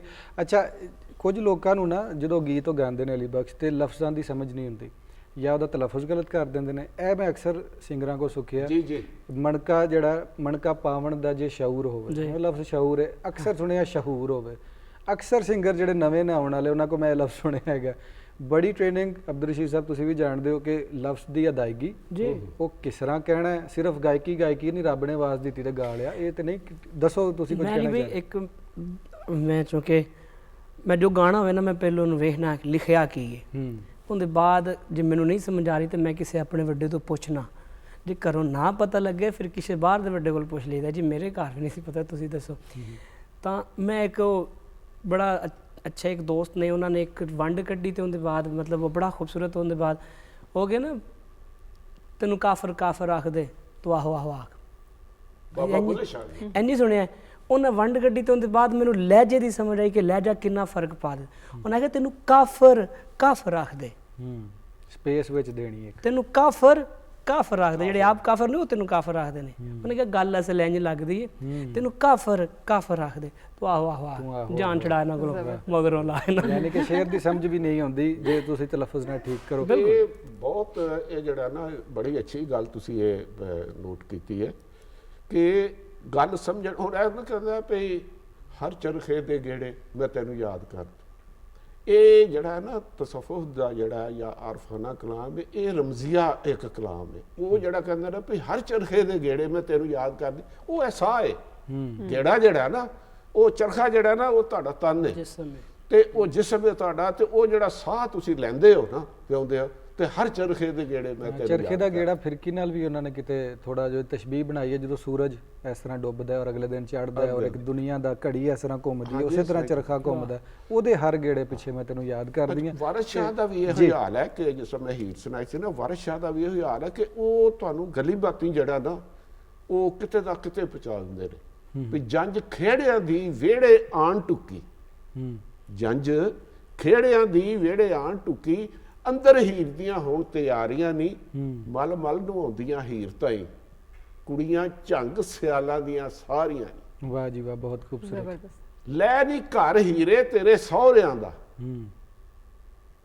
ਨਾ ਕੋਈ ਤਾਕ ਨਾ ਬੂਹੇ ਨਾ ਬਾਰੀਆਂ ਨਹੀਂ, ਵਾਰਿਸ ਸ਼ਾਹ ਨਮਾਣੀਆਂ ਅਸੀਂ ਕੂੰਜਾਂ, ਇੱਕ ਦਿਨ ਆਉਣੀਆਂ ਸਾਡੀਆਂ ਬਾਰੀਆਂ ਨਹੀਂ। ਇਹ ਹੁਣ ਮੌਤ ਦਾ ਮੰਜ਼ਰ ਹੈ ਬਿਲਕੁਲ ਕਿ ਜੋ ਉਹ ਬਾਹਰ ਜਨਾਜ਼ੇ ਵਾਸਤੇ ਲੋਕੀ ਖੜੇ ਨੇ, ਉਹਨੂੰ ਵਾਰਿਸ ਸ਼ਾਹ ਨੇ ਜੰਜ ਬਣਾਤਾ। ਬਿਲਕੁਲ, ਤੁਸੀਂ ਐਂਡ ਹੀ ਕਰ ਦਿੱਤਾ, ਮੌਤ ਤੱਕ ਗੱਲ ਪਹੁੰਚ ਗਈ ਹੈ। ਮੇਰਾ ਖਿਆਲ ਹੈ ਇਸ ਤੋਂ ਬਾਅਦ ਤੇ ਕੀ ਗੱਲ ਕਰਨੀ, ਜ਼ਿੰਦਗੀ ਖੂਬਸੂਰਤ ਬਣਾਉਣੀ ਚਾਹੀਦੀ। ਅਬਦੁਲ ਰਸ਼ੀਦ ਸਾਹਿਬ ਤੁਹਾਡਾ ਸ਼ੁਕਰੀਆ, ਵੇਲੇ ਦੀ ਘਾਟ ਸੀ, ਕੁਝ ਗੱਲਾਂ ਰਹਿ ਗਈਆਂ ਨੇ ਉਹ ਫਿਰ ਕਦੇ ਕਰਾਂਗੇ। ਸਾਨੂੰ ਤੇ ਕਈ ਕਾਫੀ ਸਾਰੀਆਂ ਰਹਿ ਗਈਆਂ, ਸਾਨੂੰ ਤੇ ਕਈ ਪ੍ਰੋਗਰਾਮ ਚਾਹੀਦੇ ਨੇ ਸਾਰੀਆਂ ਗੱਲਾਂ ਪੂਰੀਆਂ ਕਰਨ ਵਾਸਤੇ। ਫਿਰ ਕਦੇ ਬਵਾਂਗੇ, ਢੇਰ ਸਾਰੀਆਂ ਗੱਲਾਂ ਕਰਾਂਗੇ। ਮੈਂ ਬੜਾ ਮਸ਼ਕੂਰ ਹਾਂ ਜੀ ਆਪਣਾ ਪੀਟੀਵੀ ਦਾ ਹਮੇਸ਼ਾ ਤੋਂ ਹੀ, ਤੇ ਅੱਜ ਸਪੈਸ਼ਲੀ ਕਿ ਪੀਟੀਵੀ ਨੇ ਸਾਨੂੰ ਯਾਦ ਕੀਤਾ। ਔਰ ਇਹ ਪ੍ਰੋਗਰਾਮ ਜਿਹੜਾ ਇਹ ਮੈਨੂੰ ਪਤਾ ਲੱਗਾ ਕਿ ਪੂਰੇ ਵਰਲਡ ਦੇ ਵਿੱਚ ਦੇਖਿਆ ਜਾਂਦਾ ਹੈ, ਔਰ ਇਹੋ ਜਿਹੇ ਪ੍ਰੋਗਰਾਮ ਜਿਹੜੇ ਨੇ ਉਹ ਜ਼ਿਆਦਾ ਤੋਂ ਜ਼ਿਆਦਾ ਹੋਣੇ ਚਾਹੀਦੇ ਆ ਜੀ। ਇਨਸ਼ਾਅੱਲਾ ਜ਼ਰੂਰ ਹੋਣਗੇ। Thank you so much Ali ਬਖਸ਼, ਤੁਸੀਂ ਆਏ, ਤੁਸੀਂ ਵੀ ਢੇਰ ਸਾਰੀਆਂ ਗੱਲਾਂ ਕੀਤੀਆਂ ਔਰ ਸੰਗੀਤ ਦਾ ਰੰਗ ਬੜਾ ਘੋਲਿਆ, ਤੇ ਅਸੀਂ ਤੁਹਾਡੇ ਕੋਲ ਜਾਂਦੀ ਯਾਰ ਤੇ ਸੁਣਨਾ ਹੀ ਹੈ। ਜ਼ਾਹਿਰ ਪ੍ਰੋਗਰਾਮ ਦਾ ਇਖਤਤਾਮ ਤੁਹਾਡੇ ਸੰਗੀਤ ਨਾਲ ਹੀ ਹੋਣਾ, ਔਰ ਉਸ ਤੋਂ ਪਹਿਲੇ ਦਾ ਸ਼ੁਕਰੀਆ ਅਸੀਂ ਕਰ ਰਹੇ ਹਾਂ ਔਰ ਅਗਲੀ ਵਾਰੀ ਫਿਰ ਜਦੋਂ ਕਦੀ ਰਲ ਬਵਾਂਗੇ ਉਨੀ ਦੇਰ ਨਾਲ ਤੁਹਾਡੇ ਗਾਣੇ ਵੀ ਆਨ 에ਅਰ ਹੋ ਚੁੱਕੇ ਹੋਣਗੇ ਔਰ ਉਹਨਾਂ ਬਾਰੇ ਵੀ ਜਾਣਾਂਗੇ ਜੀ। ਕੁਝ ਕਹਿਣਾ ਚਾਹ ਰਹੇ ਹੋ ਆਖਰੀ ਵਰਡ ਪੀਟੀਵੀ ਦਾ ਜਿਵੇਂ ਸ਼ੁਕਰੀਆ ਵੀ ਅਦਾ ਕਰਦੇ ਨੇ, ਬਾਕੀ ਚੈਨਲ ਜਾਂ ਕੋਈ ਬਾਕੀ ਜਗ੍ਹਾ ਤੇ ਕਿਤੇ ਬੁਲਾਇਆ ਜਾਵੇ ਨਾ ਤੇ ਇੰਨਾ ਦਿਲ ਚੌੜਾ ਨਹੀਂ ਹੁੰਦਾ, ਜਦੋਂ ਪੀਟੀਵੀ ਦੀ ਕਾਲ ਹੋਵੇ ਤੇ ਫਿਰ ਲੱਗਦਾ ਹੈ ਕਿ ਸਾਡੇ ਜਿਵੇਂ ਘਰੋਂ ਕਾਲ ਆਈ ਹੈ, ਘਰੋਂ ਕਾਲ ਆਈ ਹੈ ਤੇ ਆਪਣਾ ਆਪਣਾ ਫੀਲ ਹੁੰਦਾ ਹੈ। ਔਰ ਮੈਂ ਸਮਝਣਾ ਕਿ ਬੜੇ ਚੁਣੇ ਹੋਏ ਬੜੇ ਖਾਸ ਲੋਕਾਂ ਨੂੰ ਇੱਥੇ ਬੁਲਾਇਆ ਜਾਂਦਾ ਹੈ ਤੇ ਮੈਂ ਸ਼ੁਕਰਗੁਜ਼ਾਰ ਹਾਂ ਪੀਟੀਵੀ ਦਾ ਕਿ ਉਹਨਾਂ ਸਾਨੂੰ ਵੀ ਚੁਣਿਆ। ਮੈਂ ਵੀ ਖਾਸ ਹੋ ਗਿਆ ਜੀ।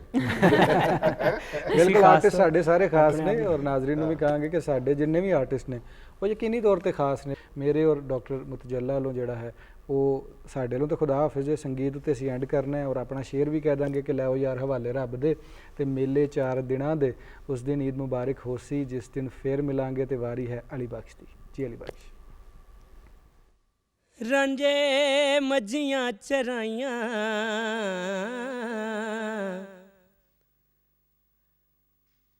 ਰਾਂਝੇ ਮੱਝੀਆਂ ਚਰਾਈਆਂ, ਡੋਲੀ ਲੈ ਗਏ ਨੇ ਖੇੜੇ, ਉਹ ਲੱਗ ਗਏ ਨੈਣ ਅਵੇੜੇ, ਲੱਗ ਗਏ ਨੈਣ ਅਵੇੜੇ ਵੇ, ਲੱਗ ਗਏ ਨੈਣ ਅਵੇੜੇ। तेरा मेरा है झगड़ा,